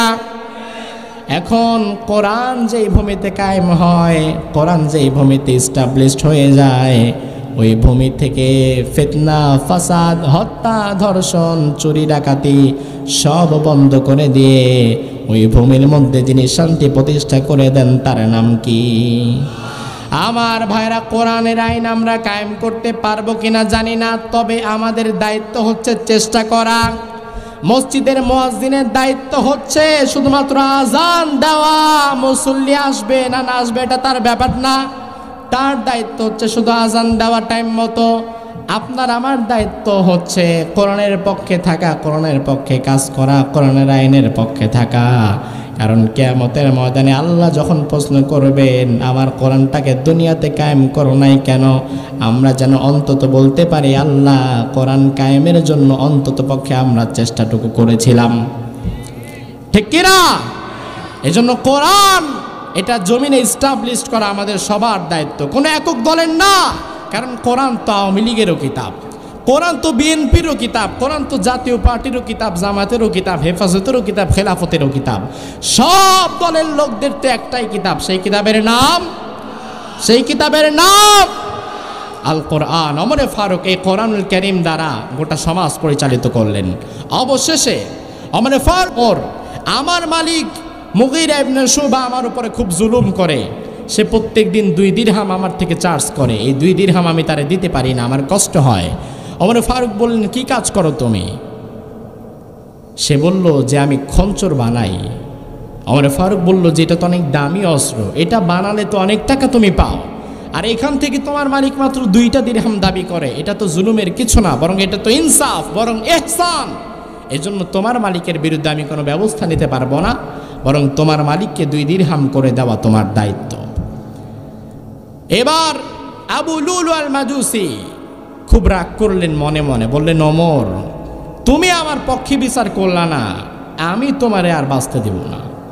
সে ঘরে গিয়ে বিরাট একটা খঞ্জর বানাতে শুরু করলো, যেখানে মাঝখান দিয়ে ধরতে পারবে আর 2 দিক থেকে কাটার মতো ধার থাকবে, যে কোনো দিক দিয়ে যেন ঢুকিয়ে দিলে এফর ওফর হয়ে যেতে পারে। এটা বানাতো আর প্রত্যেক দিন ধার দিত আর বলতো ওমর এইটা দিয়ে অতি শীঘ্রই আমি তোমার এই জমিন থেকে বিদায় করে দিব। নাউজুবিল্লাহ বললেন না? আমার ভাইরা, হিজরি 24 সালে ঘটনা। ওমর ফারুক রাদিয়াল্লাহু আনহু ফজরের সময় বেলাল মসজিদে নববীতে আজান দিল। ওমর ফারুক রাদিয়াল্লাহু আনহু তিনি মসজিদে নববীতে চলে গেলেন। আর ইসলামের নিয়ম হচ্ছে যিনি প্রেসিডেন্ট থাকবেন তিনি থাকবেন মসজিদের কি থাকবেন? আমার ভাইরা, তিনি থাকবেন মসজিদের ইমাম। তার মানে ওমর যেহেতু প্রেসিডেন্ট, মসজিদে নববীর ইমাম ওমর ফারুক। ওমর ফারুক রাদিয়াল্লাহু আনহু তিনি চলে গেলেন মসজিদে নববীর মধ্যে নামাজ আদায় করানোর জন্য। ওমর ফারুক গেলেন ফজরের নামাজের জন্য, তিনি হাত উঠালেন। সব সাহাবায়ে কেরাম পেছনের সারিতে দাঁড়িয়ে আছে। 1 রাকাত নামাজ শেষ করে ফেললেন, পরের রাকাতে আবার দাঁড়িয়ে গেলেন, পরের রাকাতে দাঁড়িয়ে তিনি সূরা ফাতিহা পাঠ করে ফেললেন। 1 রাকাত দাঁড়িয়ে আরেক রাকাতের সূরা ফাতিহা পাঠ করা শেষ। এমন সময় ওমর ফারুকের পেছনের কাতারে ওমর ফারুকের সোজাসুজি দাঁড়িয়েছিল আব্দুর রহমান বিন আউফ, আর আব্দুর রহমান বিন আউফের পাশে দাঁড়িয়েছিল ওই আবু লুলু আল মাজুসি। সে চাদর মুড়ি দিয়ে সে দাঁড়িয়েছিল সাহাবীদের মধ্যে, আর অন্ধকারের কারণে সাহাবীরা তার চেহারাটাও দেখতে পারে নাই আগে। ওমরের পেছন থেকে আবু লুলু আল মাজুসি ধারালো খঞ্জরটা ওমরের পেছন দিক দিয়ে ঢুকিয়ে দিল। ওমরের পেছন দিক দিয়ে ঢুকিয়ে দিয়ে আবার টেনে বের করে আবার ঢুকিয়ে দিল, আবার টেনে বের করে আবার ঢুকিয়ে দিল। এইভাবে কয়েকবার এই খঞ্চরটা চালানোর ফলে ওমর ফারুকের নারী ভুঁড়ি সব ভেতর থেকে ছিন্ন ভিন্ন হয়ে গেল। ওমর ফারুক চিৎকার দিয়ে বললেন, কোনো একটা কুকুর হয়তো পেছন দিক থেকে আমার আক্রমণ করে ফেলেছে, কারণ যারা পেছন দিক থেকে আক্রমণ করে তারা বীর পুরুষ না, তারা হচ্ছে কুকুর। ঠিক কিনা? ওমর ফারুক বললেন, কোনো একটা কুকুর বোধ হয় আমার পেছন দিক থেকে আক্রমণ করে দিয়েছে। তিনি পেছন যিনি ছিলেন আব্দুর রহমান বিন আউফ, তার জামাটা ধরে টান দিয়ে তাকে ইমামতের মুসল্লায় দাঁড় করিয়ে দিলেন। এটাই নিয়ম। ইমামের সোজাসুজি যিনি থাকবেন তিনি ইমামের যোগ্যতা সম্পন্ন মানুষ হতে হবেন, যেন বাই চান্স যদি ইমামের নামাজের সমস্যা হয় পেছন দিক থেকে তাকে টেনে ইমামের জায়গায় দাঁড় করিয়ে বাকি নামাজটা যেন চালিয়ে দেওয়া যায়, যেন নামাজের কোনো বিঘ্ন সৃষ্টি না হয়। এটাই হচ্ছে সুন্নাহ। ওমর ফারুক রাদিয়াল্লাহু আনহু আব্দুর রহমান বিন আউফকে দাঁড় করিয়ে দিলেন নামাজের মধ্যে। তিনি পড়ে গেলেন মাটির মধ্যে। সাহাবায়ে কেরাম সালাম ফিরালেন। সালাম ফিরিয়ে সব সাহাবী দৌড়িয়ে আসলেন ওমর ফারুকের কাছে। এসে দেখলেন রক্তে সবটা ভিজে গিয়েছে, আর ওমর ফারুক নিজে অজ্ঞান হয়ে সেন্সলেস হয়ে পড়ে আছে। আমার ভাইরা, মদিনার সব বড় বড় ডাক্তার কবিরাজরা একত্রিত হয়ে গেল। একত্রিত হয়ে ওমর ফারুককে চিকিৎসার জন্য সবাই ব্যতিব্যস্ত হয়ে গেল। ডাক্তাররা মনে করেছিল ওমর ফারুকের আঘাত বোধহয় বেশি একটা গুরুতর না, এটা হয়তো অল্প কিছুদিন পরে সুস্থ হয়ে যাবে। এবার ডাক্তাররা ওমর ফারুকের মুখে মধু ঢাললো, দুধ ঢাললো, একটু ফলের জুস ঢাললো, কিন্তু দেখতে পেল নাভির কাটা জায়গা দিয়ে সব দুধ, মধু, ফলের জুস সব নাভির কাটা জায়গা দিয়ে বের হয়ে যাচ্ছে। ডাক্তাররা তখন বুঝলো ওমর ফারুক আর বেশি দিন জমিনে বেঁচে থাকবে। ওমর ফারুক বোধহয় আর বেশি দিন জমিনে বেঁচে থাকবে না, কারণ যে অবস্থা শুরু হয়েছে, যা দিচ্ছি মুখের মধ্যে তাই তো বেরিয়ে যাচ্ছে, তাই নাভি দিয়ে বেরোয় যাচ্ছে, কিছুই রাখা যাচ্ছে না। অনেকটা সময় পরে ওমর ফারুকের হুঁশ ফিরল।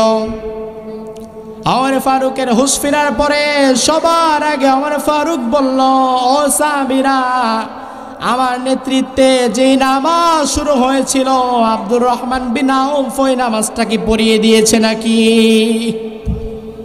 ও ভাইরা আমার, চূড়ান্ত মুহূর্তে, ব্যথার মুহূর্তে, মৃত্যুর আগ মুহূর্তে ওমর ফারুক নামাজের খবরটা আগে দিলেন। সাহাবীদেরকে বললেন, সাহাবীরা, যেই নামাজ আমি শুরু করেছিলাম এই নামাজটা কি তোমরা শেষ করেছো নাকি? সাহাবায়ে কেরাম বলল, হ্যাঁ আমরা শেষ করেছি।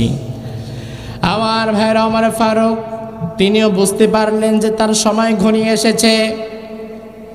তিনি তার ছেলেকে ডাকলেন, আব্দুল্লাহ বিন উমাইকে ডাকলেন।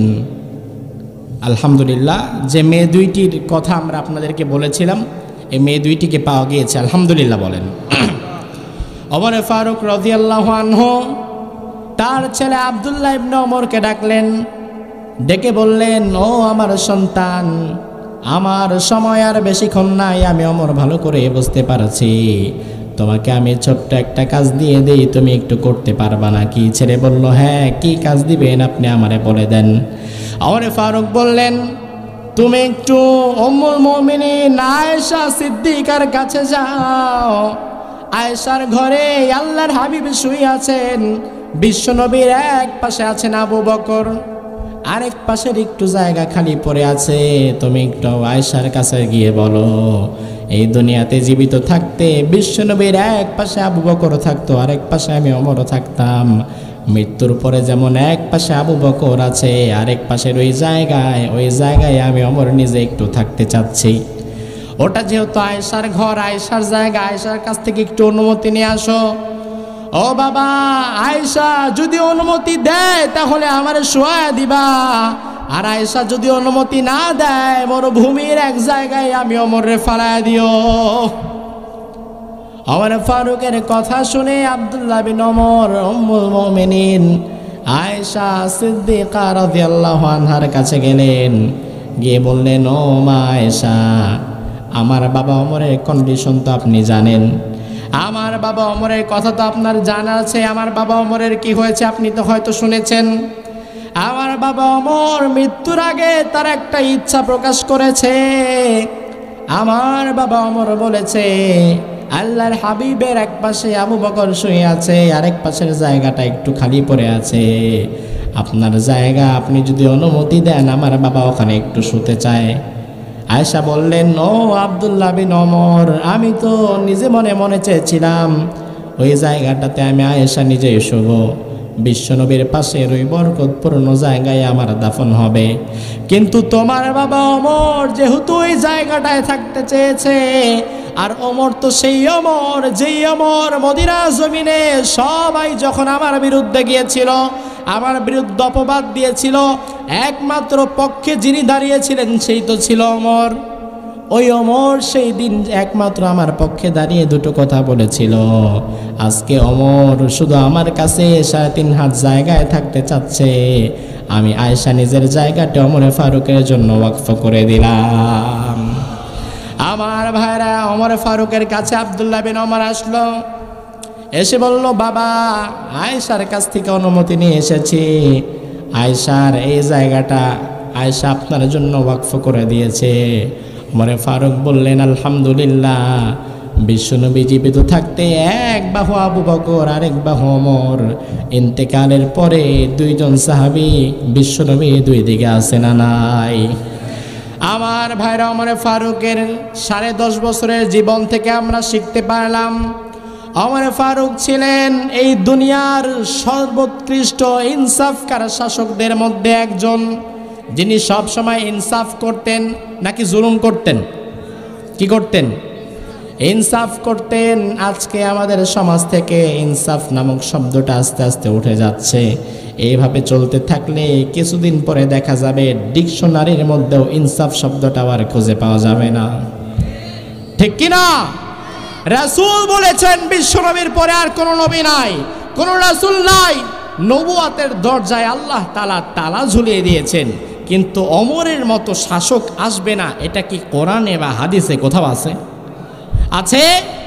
আজকের এই মাহফিল থেকে আমরা আল্লাহ তাআলার কাছে দোয়া করছি, আল্লাহ উম্মার এই ক্রান্তি লগ্নে আমাদেরকে বাঁচাবার জন্য ওমরে ফারুকের মতো একজন যোগ্যতা সম্পন্ন শাসক তুমি আমাদেরকে দান করে দিও। আমরা যেন ওমরে ফারুকের ঈমানের মতো আমাদের ঈমানকে গড়তে পারি, আল্লাহ তৌফিক দান করুক। বলেন আমিন।